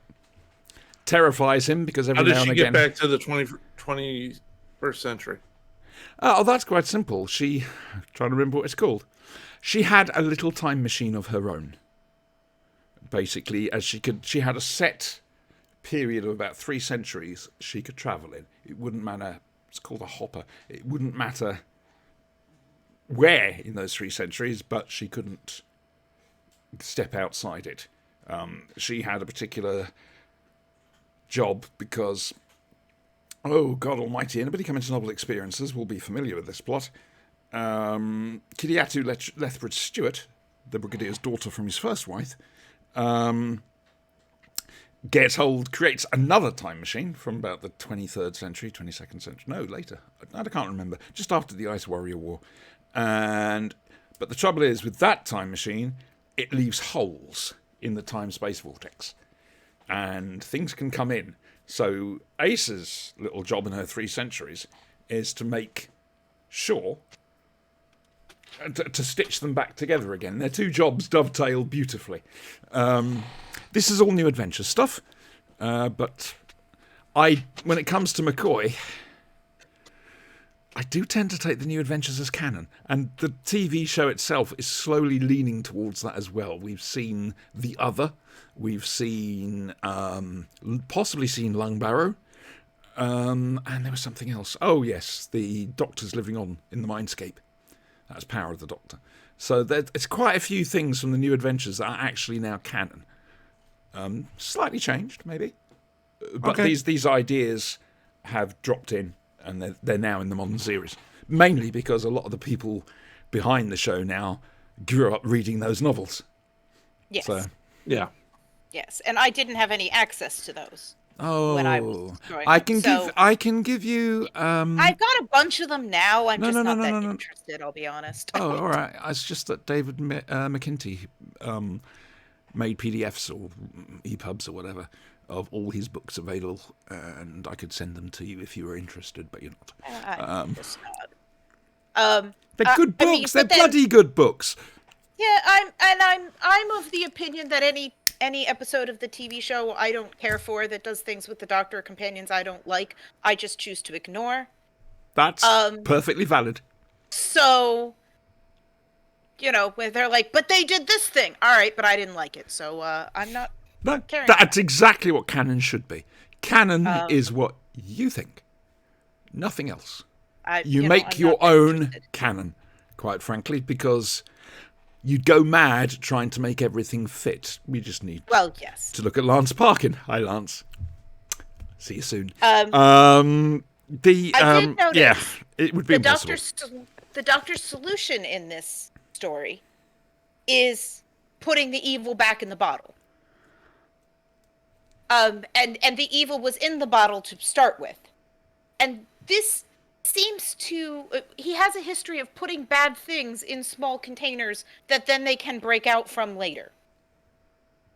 Well, he has to plan Fair. for the future. Very fair. to be honest. Shakespeare I mean, Code is another. I good have to example. admit, It's going to be around for a couple billion years. You're going to get bored. I have to admit, I haven't heard all of Big Finish's Fenric arc, but like I say, it takes place after the Curse of Fenric. And so I should imagine that they explained, oh, so you did escape from that jug in that burning laboratory. Of course he did. What complains? Fenric's all like, you left me in the Shadow Realm for In the 15 Shadow bazillion Dimensions." years. Rah, rah, rah, rah, rah. And all I said to the television was, if you weren't an asshat, you wouldn't have had to be in the Shadow Realm. This is all your fault. You are such a teacher. Mm-hmm. Dear This God. is natural consequences. Can you imagine her and you travelling had no time and choice. space? Every single person they walked into, she'd give a bollocking to. Daleks, fuck that naughty step. Just, Exactly. you know? Well, they can't really. I mean, they can now. They couldn't originally. That's have the done whole naughty point. step. You go Yes. and get on the naughty step, and they're there for hours trying Yes. to. Yep. Yes, keep them out of trouble. Quite, From exactly. a job. One thing,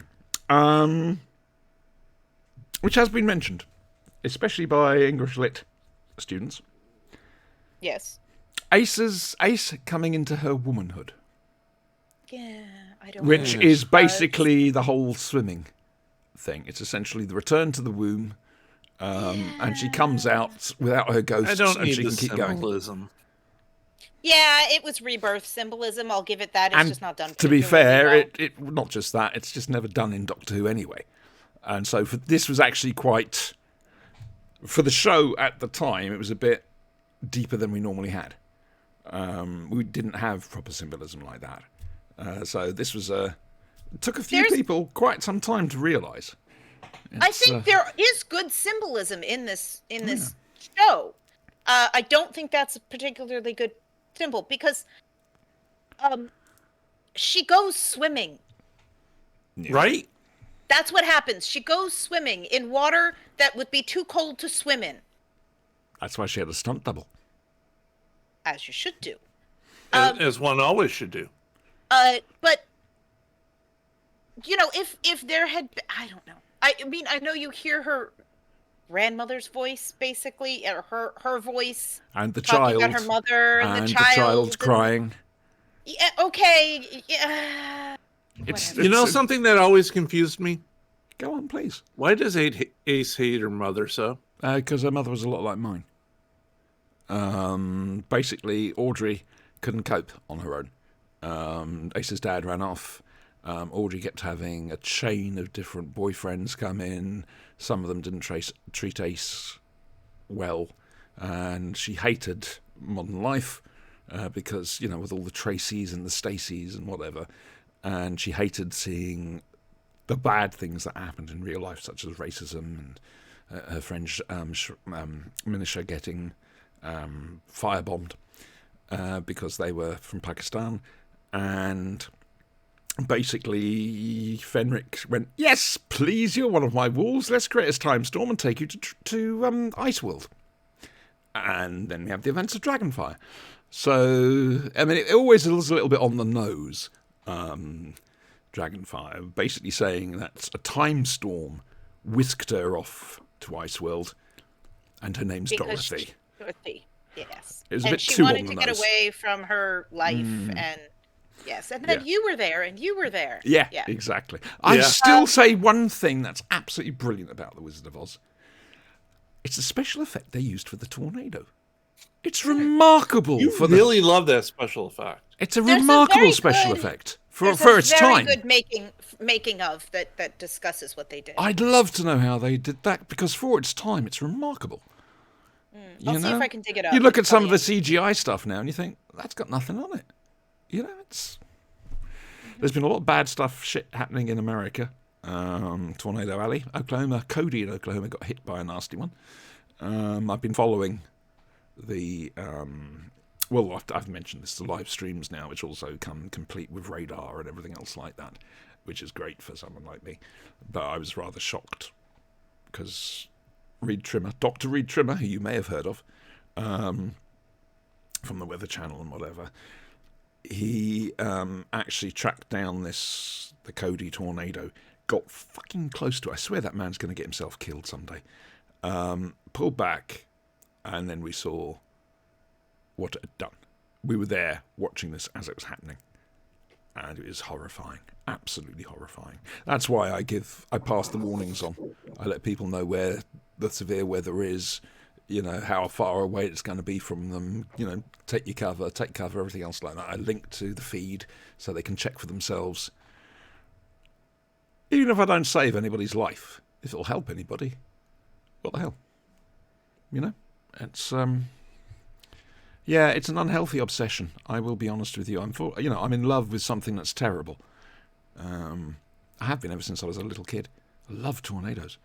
Sounds like my last date. Well, she was a little kid. No. In love with something. Something that's terrible. Oh, it's just occurred to me. Apparently, they're looking to drop the age of marriage down to 12 in one state. That was a thing that an idiot said. It is not 12, and they're not actually looking to change that. Some of them. It is in different other states. It is horrifically low in many, many states. It is, and the age of consent is horrifically low in many, many states. Our age of consent is 16. Yeah, in some of ours, it's things like 12 and 13. It's just for not right. girls. It's just not no, right. it's not. It's the Handmaid's Tale. It's not right. It's the Handmaid's Tale. That's all it is.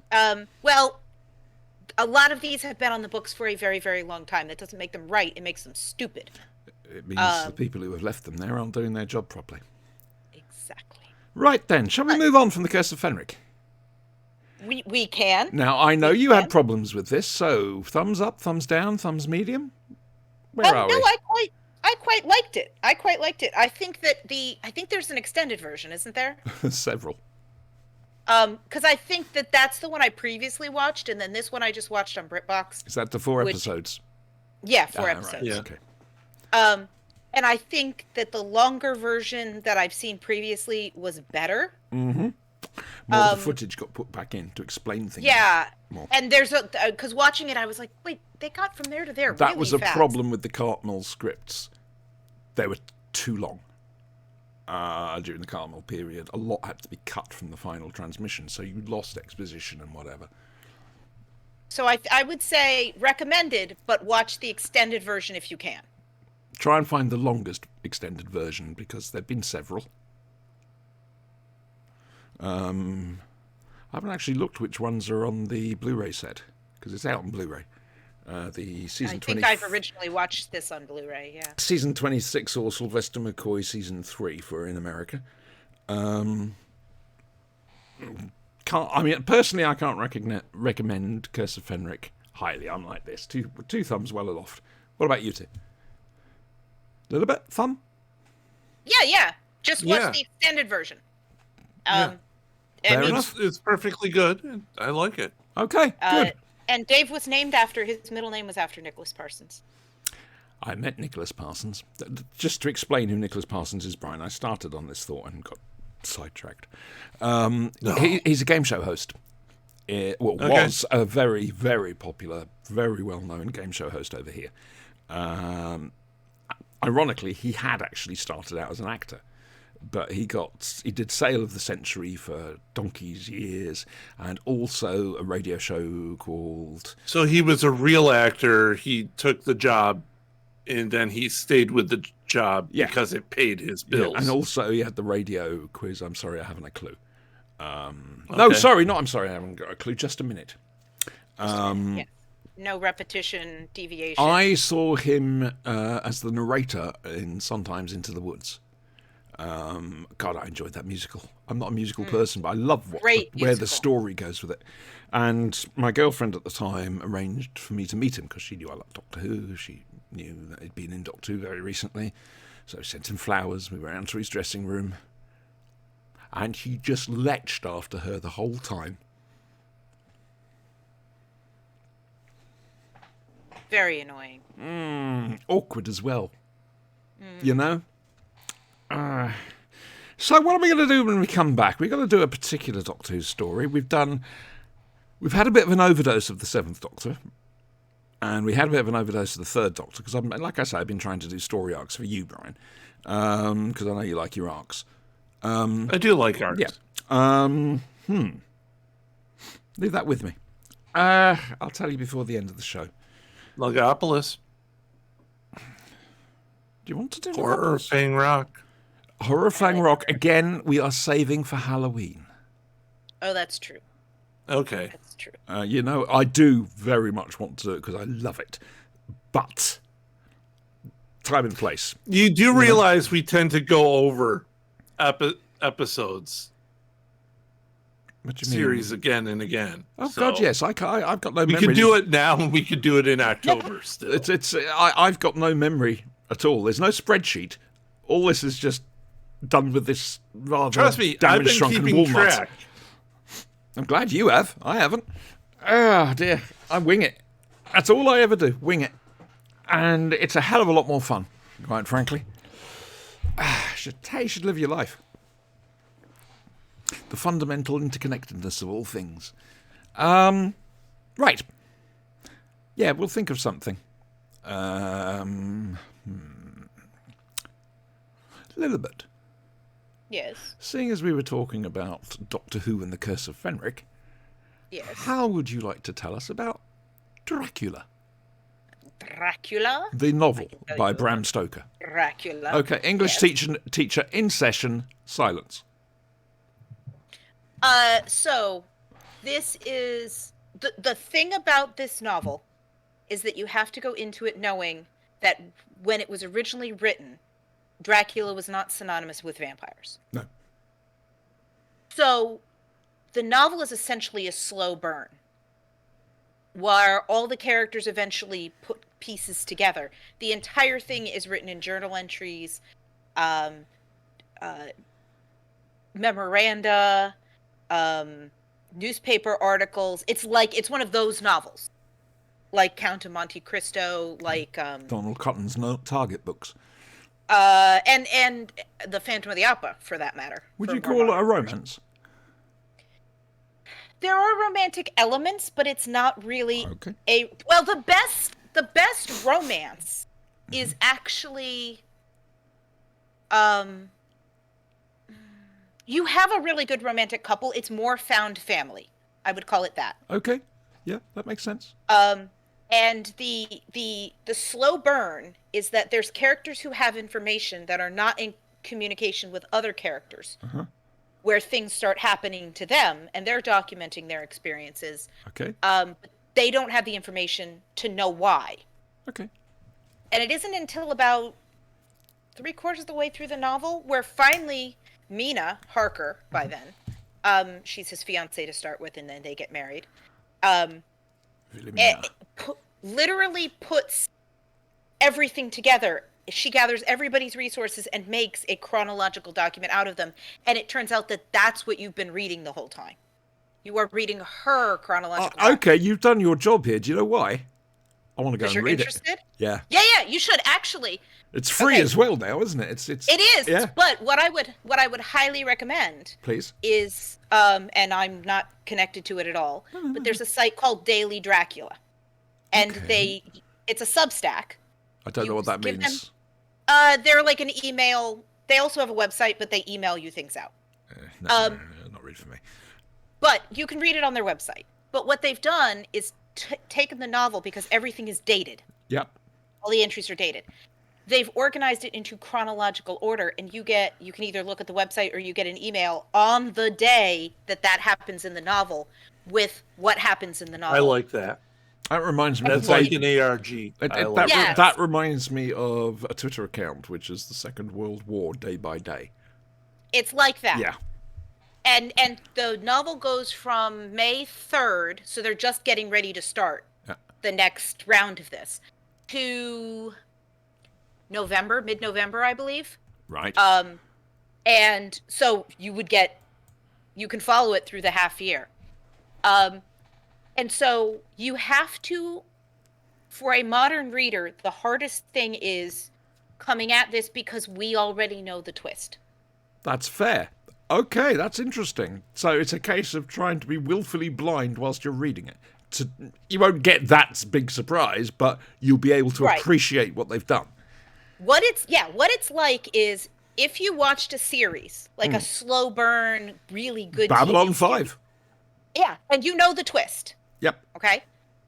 Then you go back and you rewatch it knowing the ending, and you see how everything falls So into place. much. You suddenly go, oh shit, that's what. Oh. That's what that oh, is. Oh, my Babylon God. 5. Oh, yes. So that's the fantastic thing. The other thing about this Dracula, Bram Stoker's Dracula, is that he has an awful lot of powers that our current Dracula does not. And also, some of these weaknesses he didn't have in the book. Correct. So in the book, he can walk around during the day as much as he wants. Yep. But something that turns up in the book is if you put a wild rose stem on his coffin, he can't get out of his coffin. Why have they ignored all this? I don't know. It's a great thing. Exactly. It is very, very, very heavy on religious Catholic symbolism, Right. particularly through Van Helsing. Yeah. And there is an American Texan character Yes. who's always Arthur, left out. isn't it? No, Arthur's a different character. Oh, right. Okay. Um, So, like you say, there's- he's always left out. So there's me He's always referencing left Arthur. out. Yes, he's always left out. It is really clear that Bram Stoker had never met a Texan. Would you because want his- to? I mean, Well, you've seen his- Spanky. His accent is special. shall we Oh, bless. It's not great. There's a number of dubious accents in here, and I have it on decent authority that although Stoker did his best looking at maps and things, there is significant inaccuracy in his descriptions of Transylvania. It's and the interesting, area. actually, because you just about can handle Dean Hill's accent. Oh yeah, Which is he's fine. Birmingham, which is considered to be the dullest accent in Britain. And I do take the mickey out of him. What about Geordies?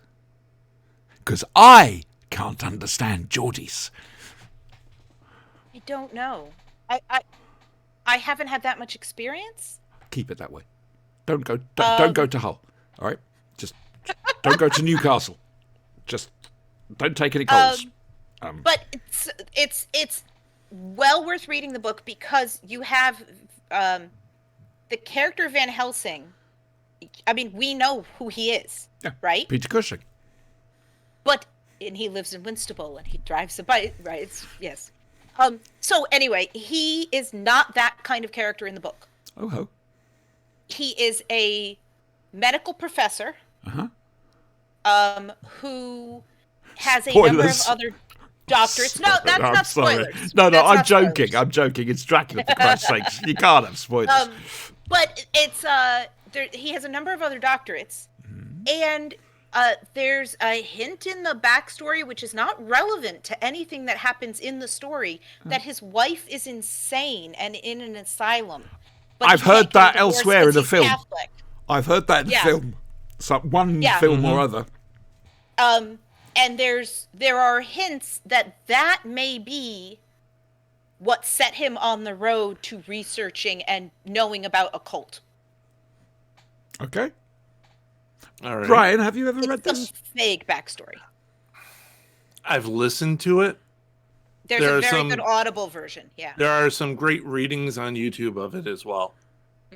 that's But I've never actually read the book. I think it might be an idea. I'm thinking The other for thing, myself. the other not you. one is Yeah.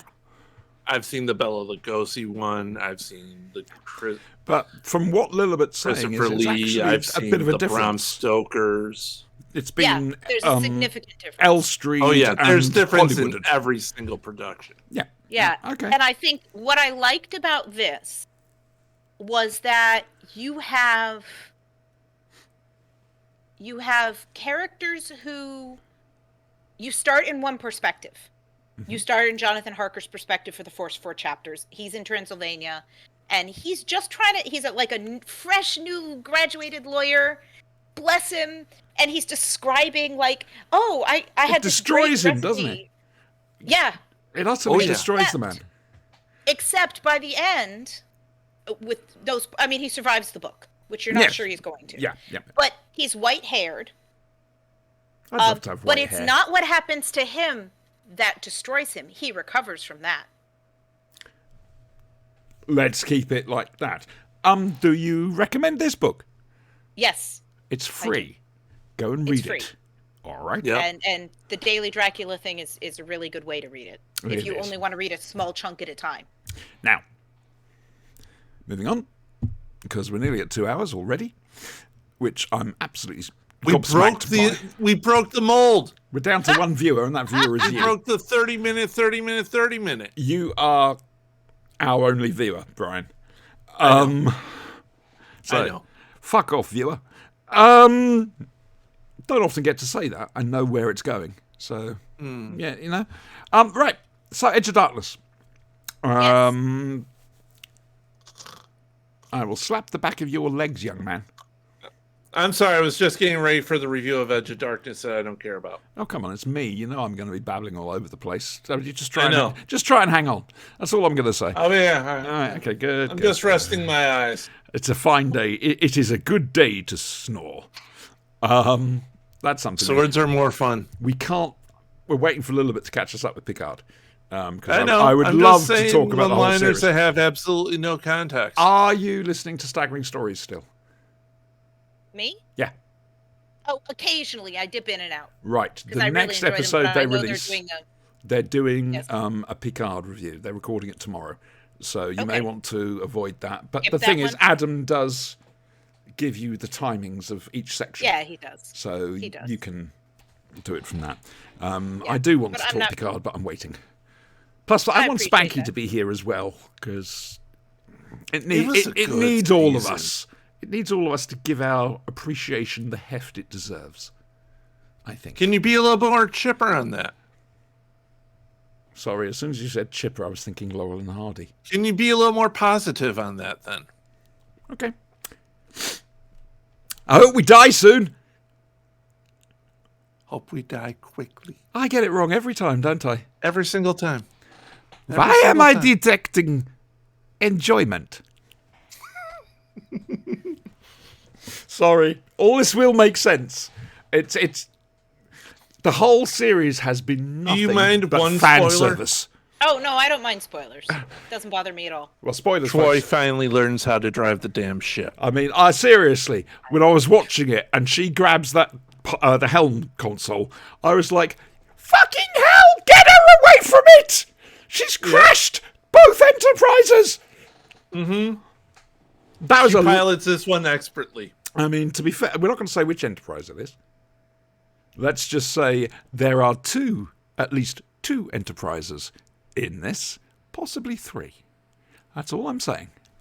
Actually, technically, 4, 5 Enterprises, if you go to the Fleet Museum. Yeah. Yeah. Anyway, this whole series has just been fan service. But the plot, to be fair, has carried it well. You know? It has. It's really good. But it is very much moment to moment to moment. We were there just going, oh. Or at least I was. I don't know about you, Brian. I was don't a do that. huge Next Gen fan, so Yeah. Well, I've got all the It was that DVDs, key- but I've never watched them. Here, do I think- know the perfect spoiler. Yep. That's the spoiler. That's it. It's there. I do think that there are the shows that you watch in that sort of key moment of sort of 11, 12, 13, 14, 15. That sort of key development area. Yep. Before you have other kinds of responsibilities, when you can just Totally agree really with you. deeply be a fan. That's just Or it. the ones that I stick mean, with you. it's fairly well known that as soon as teenage boys hit puberty and become teenagers, they become deadly serious about their hobbies. I mean, I was like that. You know, no one dared call him Doctor Who. It had to be the Doctor. You know, and I'd get angry about it. And I know for a fact I'm not the only fan who was like that. But I totally agree with you. That is the moment. That is the time where things really slot in. I mean, I'd loved Doctor Who ever since 73, 72. Yeah, I was born in 73. Fuck you. But it was when I hit teenager, bang, fan. You have You a few know. years on me. I was born on 80.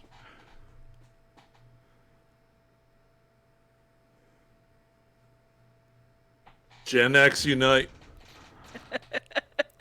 You're paying for my care home. No, I'm not, Boomer. I'm not a boomer, I'm Gen X, thank you very much. Gen X and proud, if I could be bothered. I mean, I am gonna have some fun up at the Novel Experiences event in Derby on Saturday, May the 13th. Tickets still available. Lots and lots of new adventures and BBC book authors. There's millions of the buggers. You're not going to be able to move or throw a bread roll without hitting 4 of them at once. There's thousands of them. Yes, it's going to be great. It's going to be very nostalgic. Wait. If they're all Gen X going up there, Yeah. why? They won't give a crap. No. This has been brewing for a while amongst our generation. Okay, so it's going to be a Gen X storm. Yeah, there have been, over the years, there's been lots of little messages sent from one person to another, and it fades out, then something, and it's all about a reunion. This is the reunion. It's Generation X. We would be representing, but we're going to be out late until the lights come on, without our phones. So, you know. Drinking from the hose. Drinking from the hose, as you say. Gen X, the generation that just didn't give a shit. We couldn't, because that was the time. Nobody gave a shit about us. Yeah, that was the time of the latchkey kids. You know, you'd come home, your parents are all working, you're on your own. And parents weren't so worried as they are nowadays. So we could go off and do fuck knows for how many hours, and they wouldn't bat an eyelid. As long as we were home when the lights came out. Yep. Thank you. Yes, on that off. You're quite right. Yeah, I mean, how I'm still alive. Well, okay. Is anyone's guess? This is the thing. This is why parents are worried now, because there are many children who didn't come home. There are a lot of children who got themselves into severe trouble. Our generation sacrificed so much for you lot. Uh-huh. And Gen X now have children of their own, so they know the bullshit they did. Yeah, well, yeah. We know in advance, so don't try it. However, I did used to tell my son when he was of the age, don't come home till you're dirty or the lights come on. I approve. I wholeheartedly approve. We had a park across the street, so like a whole block park. So we all played across the street. We had a beach with a reclamation site. Like I say, how I didn't die. Yeah, exactly. Under-supervised. We had construction. No supervision. I would go know. down to my friend's place, Andrew Smith, at 12 Patriotic Place. We would be there all day without anybody looking after us. We'd go off, we'd do whatever we wanted. And it'd be day in, day out, day in, day out, day in, day out. Completely no supervision at all. And look at me now. Anyway, where were we? Age of Darkness. Not sure that made the point you wanted. Yeah, it to make. that's not. No, it did. It really did. I'm under no illusions here. I've got to boil some potatoes.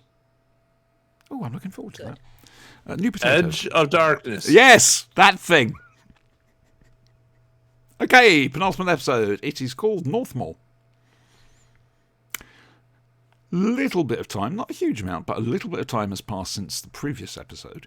And Jedburgh and Craven are about to go down potholing to find their way into the underground cave complex that leads to Northmore. This is where Craven's daughter led the Gaia team, and, well, they're all dead. Some of them incredibly radioactively. Godbold, the Union leader that Craven was supposed to be investigating, we find out that, he basically was in the employ of the nuclear industry. And they ensured that he won the Union leader election. So that gets sewn up nicely. Oh, that looks nice. That gets sewn up nicely. It's slightly stale, but it's a donut. But Godbold takes them down there because he took down Emma's team as well. This is a man with a guilty conscience, I think. More so once he found out that Emma's team had died. To to the point he actually, I think it was last week, he said something in a television interview which was a direct message to Craven, but only Craven would understand it. Ah. So Godbolt takes them down there, but he leaves them after a certain amount of time. This is as far as I can go. It's down to you guys now. So Jedburgh and Craven start walking through these caves. Jedburgh has a gun. Craven isn't too impressed by this. But Colonel Darius P. Jedburgh has orders. He has to get into the ballpark and steal the ball. So, Guns in confined spaces are a bad idea. Yeah. I'd like to say as you'll see, but you won't see. Not for a while yet, anyway, unless you do. It's not that confined, eventually. Let's just say there's a cavern. In the meantime, at Parliament, Hardcore and Pendleton are basically going before the committee investigating the takeover of Northmoor by this American company, IFF. I think it's IFF. And the trouble they've got is that they haven't got the exact proof they need. They've got the radioactive body, but it's circumstantial. So their evidence is dismissed. In the meantime, we find out that Northmoor already know they're in. Someone has told Northmoor that Craven and Jedburgh are there, going in the same way as the other one. I'm fairly certain it wasn't Godbolt. Hang on. So, now it's time for the word. The word! The word! Cribos! That's the word. You missed out Blake 7 review sessions. Oh, we had such fun. But there was train wreck after train wreck. It was great. Not to derail. I maintain that Blake 7's just a problem with math. Because there aren't 7 of them. Technically they were. It depended what you included in the list. Don't get to count computers as people. I know of several computers who would resent that. Yeah, their opinions don't count. You don't get to call Blake 7 after you kill Are you telling me Aurak didn't have emotions? No, I'm just saying he doesn't count as one of Blake's 7. He's Also, not like Tweaky Blake from is going to have 7. Rogers. If Blake is going to have 7, Blake doesn't get to count as one of the 7. Right. I think you don't include yourself in the number of the counting. I think possibly we have drifted very slightly. Sorry. Somehow. The number of the counting shall be 6 and not more. 7 is right out. Yes, exactly. I think you got her. Perfect timing, sir. Salute. Oh, dear. So, Sorry. Travis is there, and actually there is one shot that is very Blake 7. I'll get to it. First things they want to do is they're going to do what they did to the Gaia team. Basically, they're going to put gas into all the tunnels, and they're going to flood the tunnels using the pressure of the water to push the gas through. Craven and Jedburgh have gas masks. They manage to survive this, and they get through to hot cell. Not hot cell. A hot cell. It's a bit like a toasty topper thingy. Pop-Tart. There we go. Basically, you destroy the inside of your mouth when you eat it. It's like pizza. Pizza. Microwave pizza. Yeah. I like microwave pizza. I prefer it. I know, I'm strange. So, first thing they find is a nuclear bunker for World War III. which is packed to the gills with famous artwork, music, the best of food and drink. It's for the very top of the top. So they have themselves a nice little lobster risotto and a nice dessert with some really fine vintage wine. And then they carry on. And that's where they find their hot cell. It's in this huge cavern deep underground. And it's where they were storing this illegal plutonium. Unfortunately, there was an accident, which is how the radiation got out in the first place, which started to alert Gaia, which is why all this has happened. There's just The accident involved Doc Brown. the man in the DeLorean. No. Yes. And I do apologise. Maybe some Libyans. I apologise for the scale of this review, but it's the best we've got. So they need to get in. They get into there. They're dead. It's that simple. The radiation is just too much. It's just a matter of time now. Craven wants to stay there. He's found out what's happened to Emma. But Jedburgh won't let him. Jedburgh has a mission for the CIA. And, well, possibly not the CIA, as we'll see. And he needs to steal the plutonium in the ballpark, stealing the ball. And he needs Craven to defend him, hold him off with a gun. That's not a particularly odd situation for Craven, because he used to be in Northern Ireland, running informers and the like. And Travis isn't very happy, because obviously his initial plan didn't work.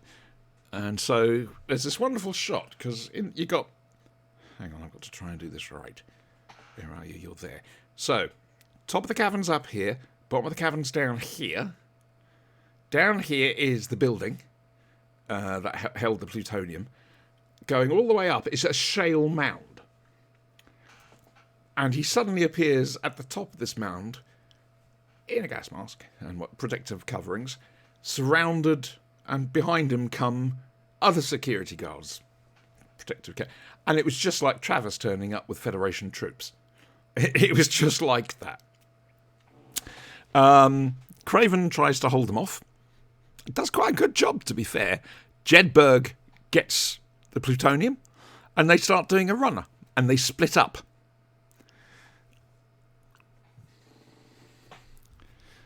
There's a couple of squeaky bum moments for Craven, because he's running flat out. Everything's under camera. They know exactly what's going on. But he manages to get into an office with lots and lots of telephones. And he finds one that still works. And we eventually find out there's this little lady who comes down some old stairs and goes, "What the hell's that ringing?" It's a telephone. And she eventually goes in and has to look through a room and unlock things and whatever.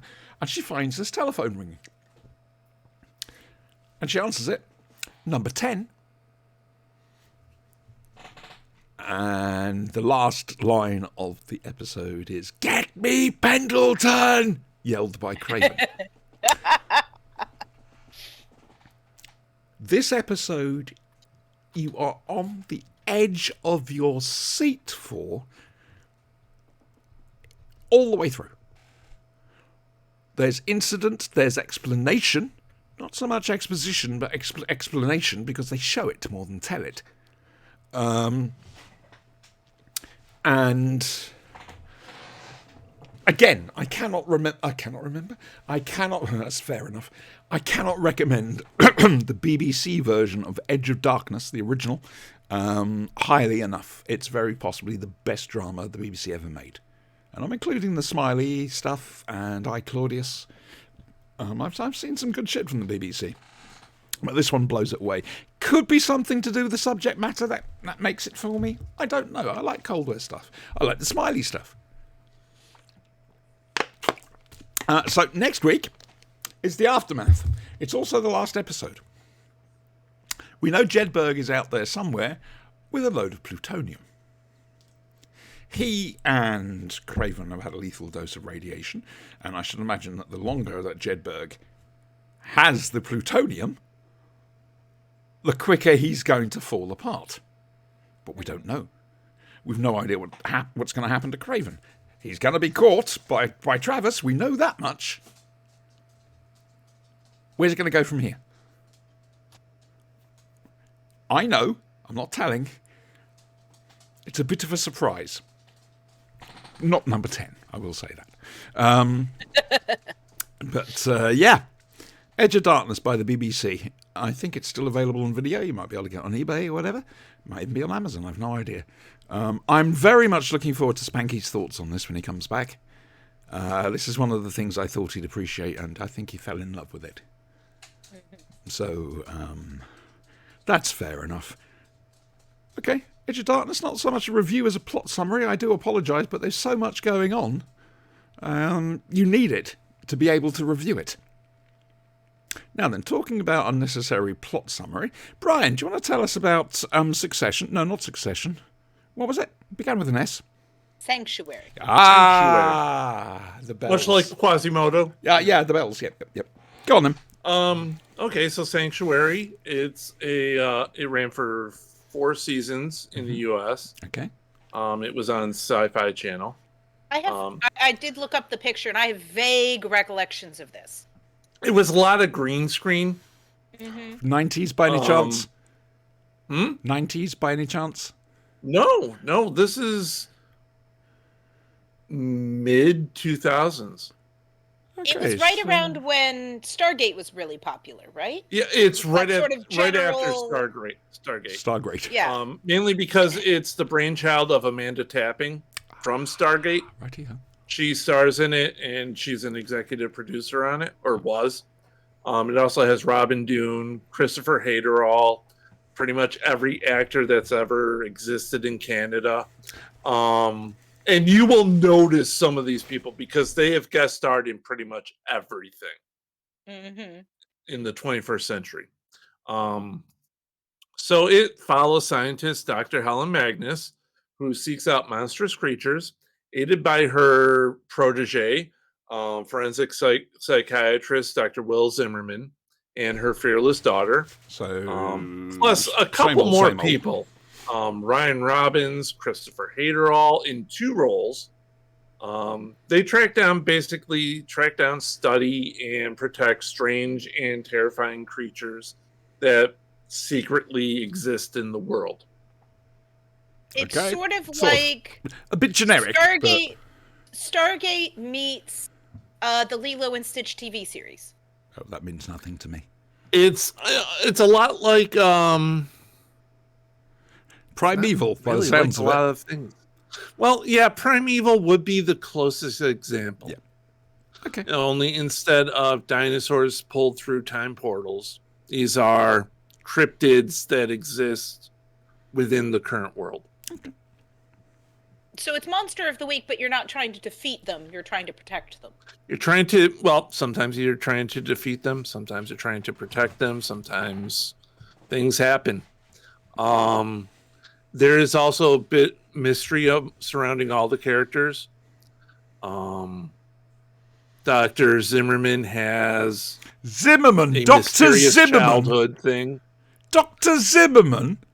Yeah. That's what the holographic Doctor and the Voyager was going to call himself. Yes. After yes, it was. Zimmerman, the designer. Yep, Yeah. it was. Dr. Zimmerman. Helen Magnus has a very extensive mysterious past thing going on. Considering, spoiler, but it's kind of in the first episode, her ex-husband used to be Jack the Ripper. Oh, like you do. As one does. Well, we know where he's going to turn up in the 23rd century. I mean, basically, first of all, he's going to turn up on the Enterprise, and then he's going to hop over. Yeah. He's going to get nicked by the Vorlons, and end up on Babylon 5. Exactly. Yeah, quite. And that is after he's met the first Doctor. Yes, there is a story.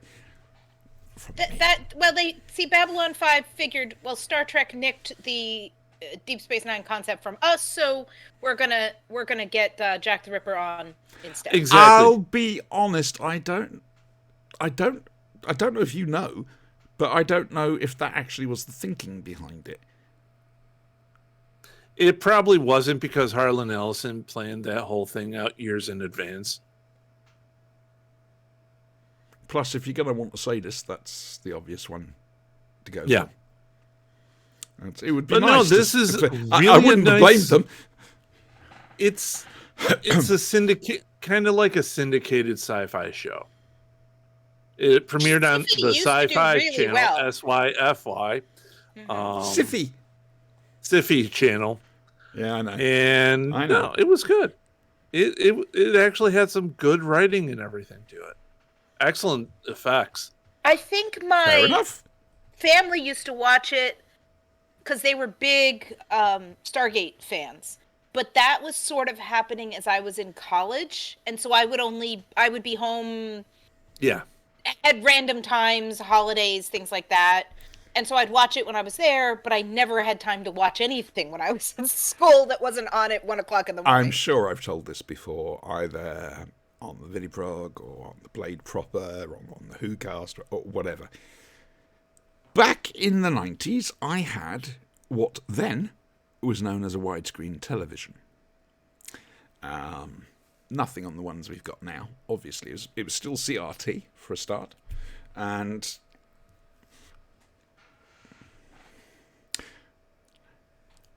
television companies still hadn't wrapped their head around broadcasting in widescreen properly or anything else like that.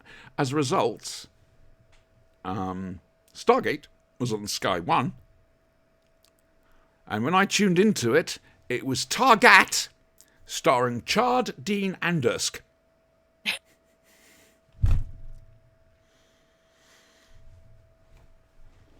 Sorry, it's a silly little thing, but I occasionally talk about it because it's daft. Enjoyable? Oh yes, very And where can we good watch this? characters, good movement, excellent pace. Where can we watch this? It's currently on Amazon Prime for free. Go and watch it, folks. Read Dracula. Granted, Go and you're find gonna Edge have of a Darkness. couple commercials during it, so be Yeah, prepared. well. Amazon's free is not quite so free. I You're don't kidding mind. me. I don't mind watching shows that originally came with commercials. Like I'm Because they're watching structured Emerged. for it. Yeah, but they're Yeah. not. They're not. They're The structured. commercials they insert are not at the points that This they is Amazon. that is true. This is Amazon. I mean, you get something. Oh, please don't talk That to me is about true. adverts. I get Toby Haydock has a pet peeve. It's the credit squish at the side of the television, the announcer talking over the top of everything, the fact that the credits go up at 15,000 miles an hour. I have a problem, which is a bit similar to that, and I've forgotten what it is whilst I was describing that whole thing about Toby. Adverts? ads. Ads, that's my bugbear. I hate adverts. Absolutely hate them. I don't mind if they come at the beginning or the end of the show and just kind of say, "Oh, this show is sponsored by blah blah blah." Brought to you by Which reminds me, Spanky has to come back in 2 weeks' time because I had a letter from the league. We'll be kicked out of the Kitchen Gun League if we don't actually hold a round at some stage. I'm willing to represent. I'm just saying. Yeah, it's we can't we don't have enough players really to play. I mean, admittedly, you should be No, able to no, play not with just currently. two We people. don't have enough. But Yeah. I've been brushing up on the Kitchen Gun rules and also looking at the variant toilet grenade rules, which is interesting if messy. Ooh, I've heard horror stories about toilet grenade. Bang! And the toilet's gone. Exactly. That's you don't want to be on it when it goes off. No. Now then, you're wanting a Callan review, I suppose. Not really. But Just hey, bloody well. Okay, I watched Callan last Sunday, after last Sunday's show. I can't really remember what goes on in it.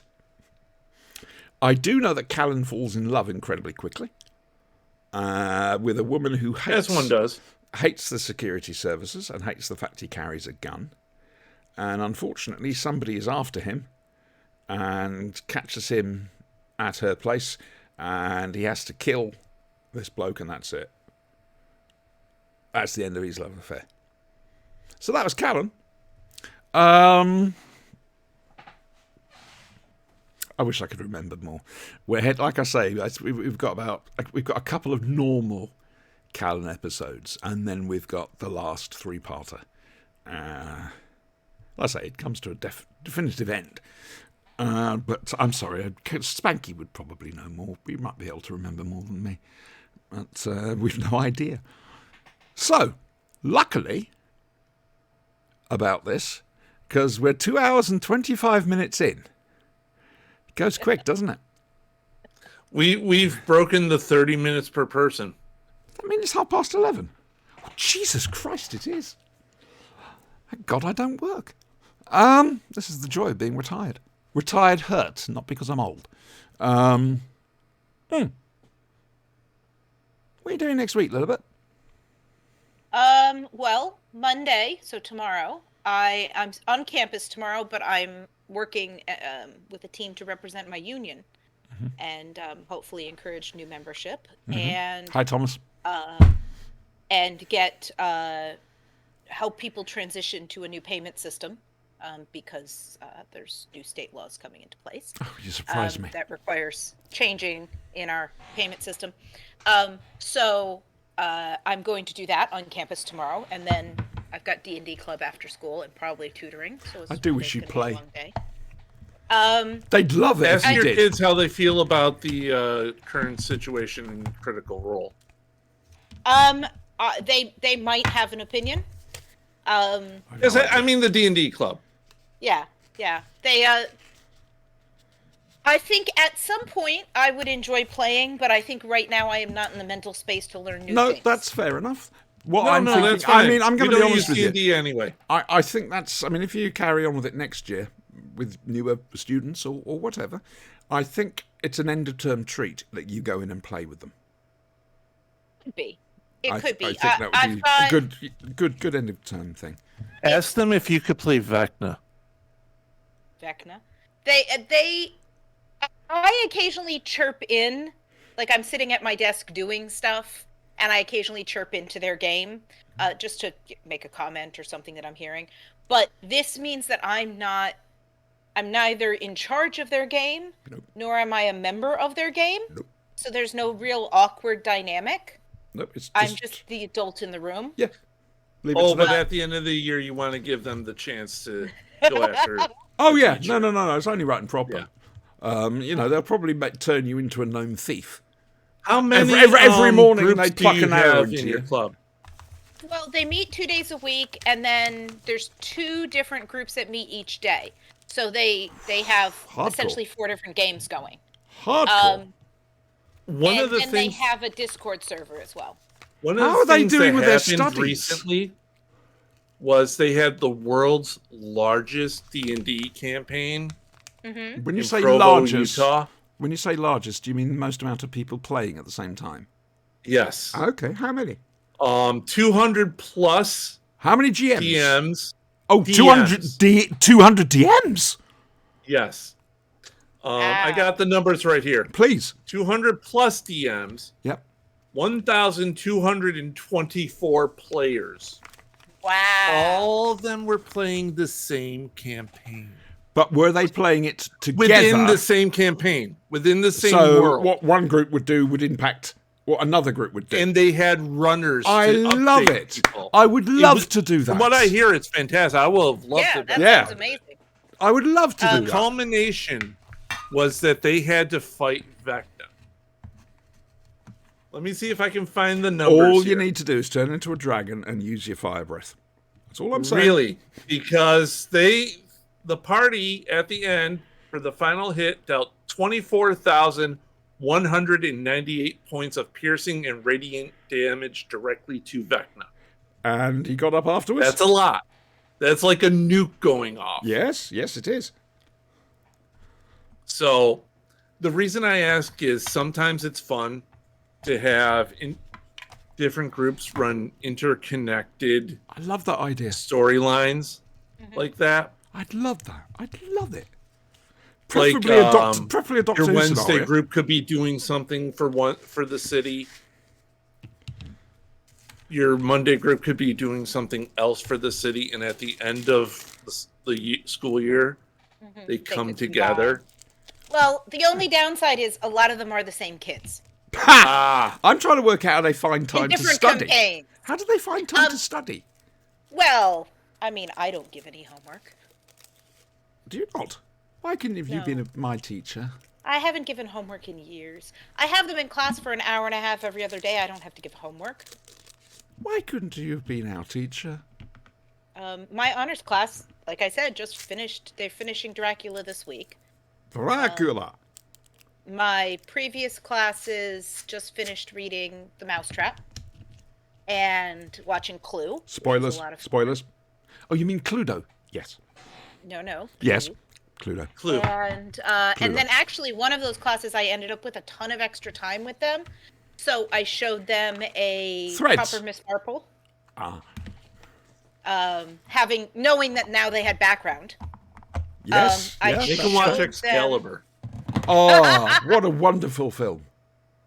Um, What an amazing film.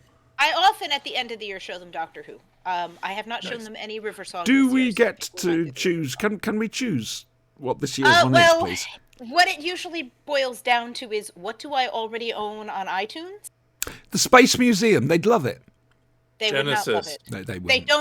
don't. I don't tend to show them older Doctor Who. They don't have the patience for it. Oh, okay. I start them with Blink, which they've all seen. That's always a good one. Yeah. Um, Which is ironic, really, because it's atypical. Yeah, but it's actually a wonderful entry point because you don't need to know anything. Yeah. No, quite right. And the 11th Hour is another good starting point. Oh, that's a superb story. It's a beautiful story, and it's the start of that whole season. So if you want to show them other stuff from the season, you can, and you kind of all fall in love with the characters. But gotta watch that it's series a again. soft restart, Yeah. not a reboot, but it's It's a case it's of a- step on here. yes, it's a good entry point. Yeah. And then you get later in stuff like like the next season, season 6. If that's not a good place to start. 'cause there's Series too much going on 32. by then. Okay. Yeah, I can't be bothered. I can. Um, I do it to wind people up. I don't care. It's fun. The Hey, do you want to know what I'm doing? What I'm cosplaying at Novel Experiences in Derby on oh the yes, 13th what are you of May. cosplaying? It's a Saturday. I'm not going to In tell May? you. Guess. Well, you had your big long scarf. It's I know exactly what she's going it's to cosplay. She's incredibly going to cosplay inexpensive. as a book, and it's going to be centered around her face, and it's going to be the Necronomicon. Oh, I like that. I hate you, but I like that. No, it's incredibly inexpensive. I need to buy one item of clothing. Underwear? At some stage, I've got to do that. No, You're going to be Dr. Frankenfurter. That's what the Rocky Horror reference was earlier. I'm sorry. You're flashing me back to 1990. Oh, that was an evening. I saw it in the theaters, okay? Oh, we went to the late night screaming in Baker Street. There was myself and my mate Bill, his girlfriend Jean, who you know from Staggering Stories, and my girlfriend at the time, Sally. They decided to dress up with stockings, corsets, suspenders, all that sort of thing. Got very steamy in the back of that taxi. It's a good night, though. Hell of a lot of fun. Because they basically had actors there acting it out. And you're encouraged to bring newspaper and water pistols and confetti. And We had a problem Rice. when we went to see see it in the theater with the water pistols. oh, we People weren't allowed- wouldn't stop. Oh, I've seen it in the theatre as well, which Yeah. was all right. Unfortunately, we had someone with us, young lad. He'd never seen Rocky Horror before, didn't know anything about it. He heard the audience shouting out the correct lines, as one should, like with the 5 doctors. And so he What's the thought... mind probe? I see you shiver with Antissa. Patient. So the trouble is, he thought it just meant he could yell out anything. So He you wasn't didn't being let an them arsehole, he was sacrifice trying him as to- virgin sacrifice? No, I don't think he was a virgin by then anyway. He was from Bubush. Right. So we are 2 hours 34 in, and I turn to Brian and say, what are you doing this week? Working. Work. The same work, thing work. we do every night, Pinky. Yeah. Zug zug. Work not complete. Sleep so I can work during the day tomorrow. Oh, dear. Yeah. Updating my my Yes, encounters that for thing. you lot to make them all the harder. I genuinely, I think you should. At the moment, I'm I'm- not feeling any sense of peril. Well, let's see what we can do to fix I'm that. fine with that.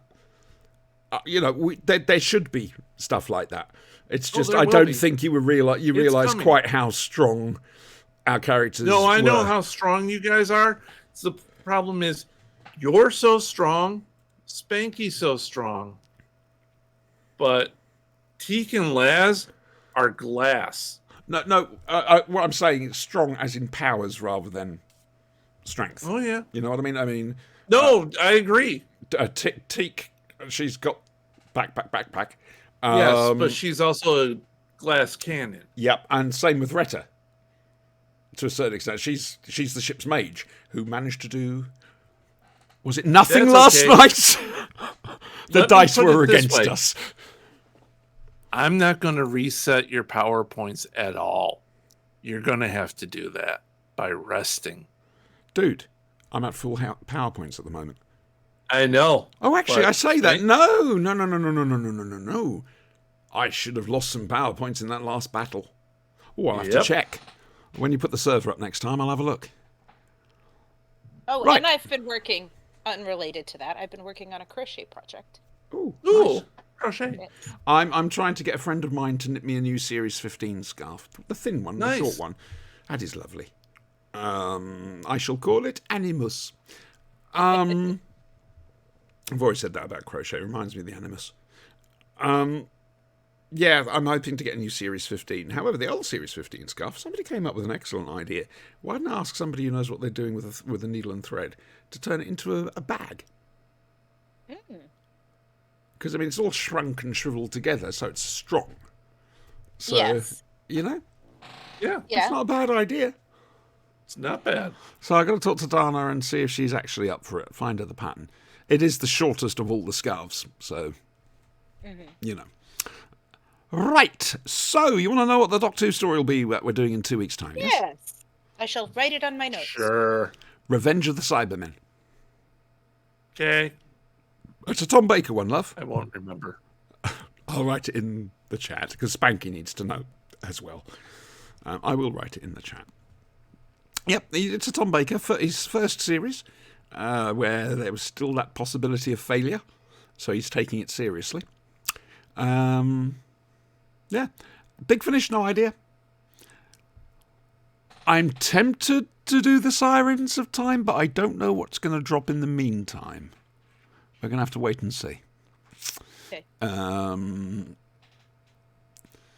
I'll be honest with you, if we had a show next week, it would have been the Sirens of Time, but I thought, no, we need a break, just 1 week break. Let's just come off the treadmill for a little bit, recharge.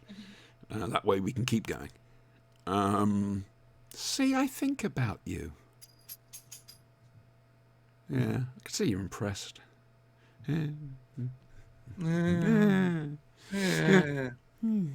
Just means I have dinner at the. Sorry, you're appropriate going to hour. get her teacher hackles up by carrying on doing that.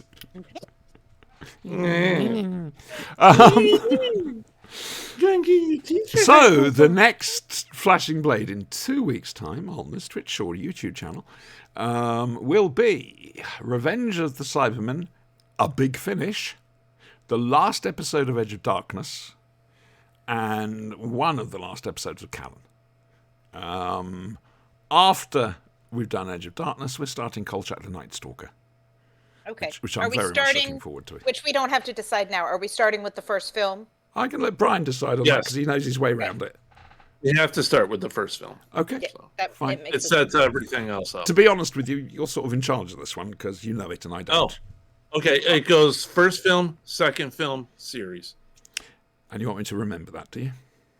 No, I'll tell you. No, it's wise, I think. Next show, put a big sign up behind you. That takes a little bit of effort. It's effort, yeah. No, the Flashing Blade doesn't have effort. I'll post something. This Meep, is meep. this is a dudist podcast, essentially. I am the Reverend Siobhan Galichon, the goddess of dangerous spelling. I love that. Goddess of dangerous spelling. That's me. I'm having that. I've doubled down on the Eddie Izzard thing. It's cool. All right, then. So, you know what's happening next time round. Feel free to get in touch and sod it. You've lost your chance to win a Series 18 Blu-ray. I'm having it myself as a backup, just in case. I will not be selling it. It was a gift, and it was unfortunate. I already had Series 18, so I thought, well, what the hell am I going to do with this? Spoke to the gifter, and I said, can I just use it as a prize for a competition? They went, yep. I said, in that case, give us a question, and I should have known better. Do you know it's been a year? Should have. A year to the day yesterday that I first met the new boy. I should have paid the Doesn't feel fine. like a year, does it? I should have paid the Should have fine. just paid the fine. Yeah, quite frankly. Actually, I spoke to him earlier on this week, and it was just a very quick chat because I needed to ask him something. Only 4 hours? No, this one was about 5 minutes. I know, wow. right? I know. Well, he's not at home. He's up in Liverpool. As Andrew says, he's lost his wheels and he's put up on bricks. Him, not his car, him. But 5 minutes chat. Why was I saying this? Oh, yes. And I realised just how much I actually miss talking with him. Because it's been a couple of weeks. Because he's been away and whatever. And I suddenly realised I've missed this. Because all I do is laugh. You know, if you get 4 hours of just non-stop laughter, Doddy's got nothing on this bloke. It's... yeah, I'm looking forward to meeting him again. Well, I'll probably meet him before September. We're going to pop up to his place. But if not, Hooverville. He's a good bloke. We like him. Don't tell him I said that. I've got to make him suffer. Job stealing bastard. Right, anyway. Oh, I can't wait until the news comes out about what I'm doing. Okay. I just realized that what I have to pack for Gallifrey 1. A Stephen Noonan costume. Oh, unworthy of the diamond logo. Oh, yeah. Oh, definitely. We're the only show that uses it, ever. Oh, no, I'm in my nut dress. Well, yeah, that's because I only use that to wind people up with. You're starting to get a pattern here now. I only do things to poke people, to make them laugh. Well, hopefully make them laugh. I did a thing on Twitter yesterday. It was yesterday. Well, by the way, Adam still has his Amelia Pond cosplay. I'm trying to get him to bring. I'm trying to get him to bring it out of retirement. That is terrifying. I need to work on it, but No. I mean, every year I share that picture with Never Forget. It just looks so pissed off in that picture. It's wonderful. It's his own bloody fault. He decided to do it. Great costume. It is. It's superb. Very funny costume. It is. It's brilliant. Though I have a sneaky suspicion it might have been rather warm. Mm-hmm. In the Marriott with a duffel coat and a woolly hat and a wig, you know. Yes. And he's not used to having a full head of hair. Ever since he was a teenager. Hi, Adam. Cool Edit Pro version 2.0 cracked, please. The name's Peter Quizgard. Thanks, mate. We will get this done at some stage. I will get this, which means I can redo the theme tune, do a third version of the theme tune for them. What they always forget is I am a part of that show. Every single episode they don't realise. Adam does, but the rest of them have forgotten. The musical stings and whatever are all from me. And it's good. It's fun. I leave my mark. It's more of a smear, but, you know, I do leave that mark. It's, hey, do you want to know something? 2 hours, 45 minutes. It's rather impressive, isn't it? I don't know if impressive's the word I'd use. I'm going to be honest with you. I've enjoyed this, though. I've enjoyed this a hell of a lot. Yeah, it was fun. And I like being able to have, not an argument, a debate about certain points, like, for example, the Fenric thing. I appreciate that. I do very much. I know I do tend to play devil's advocate a little bit, but that's just to push it and see what you come out with, you know? And I like that. I like it a lot. Intelligent conversation. Hi, Spanky. Shall we go? I think that's wise. I have to put pizza in the oven and put. Yeah, and I'm getting a powerful pee stance from the dog. Right then, boys and girls, who would like to put money on me getting A, the right file, and B, playing it in the right media player? Anyone? No? Sucker Sure. bet. Sucker bet. We shall see. Listen out for the John Levine thing. It's important. Good night.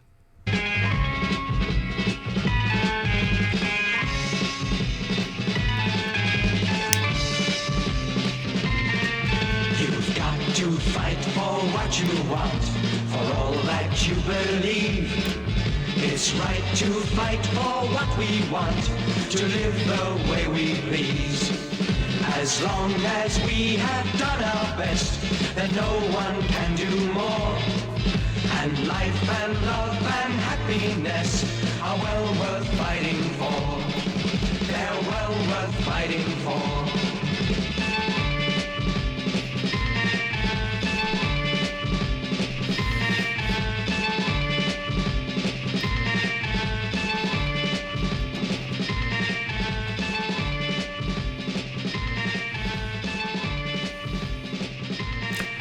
Coming soon, John Levine World, formerly Crinkly Bottom.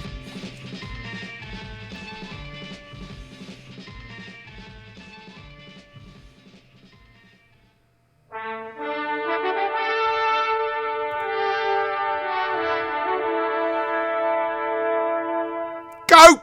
Ta! See?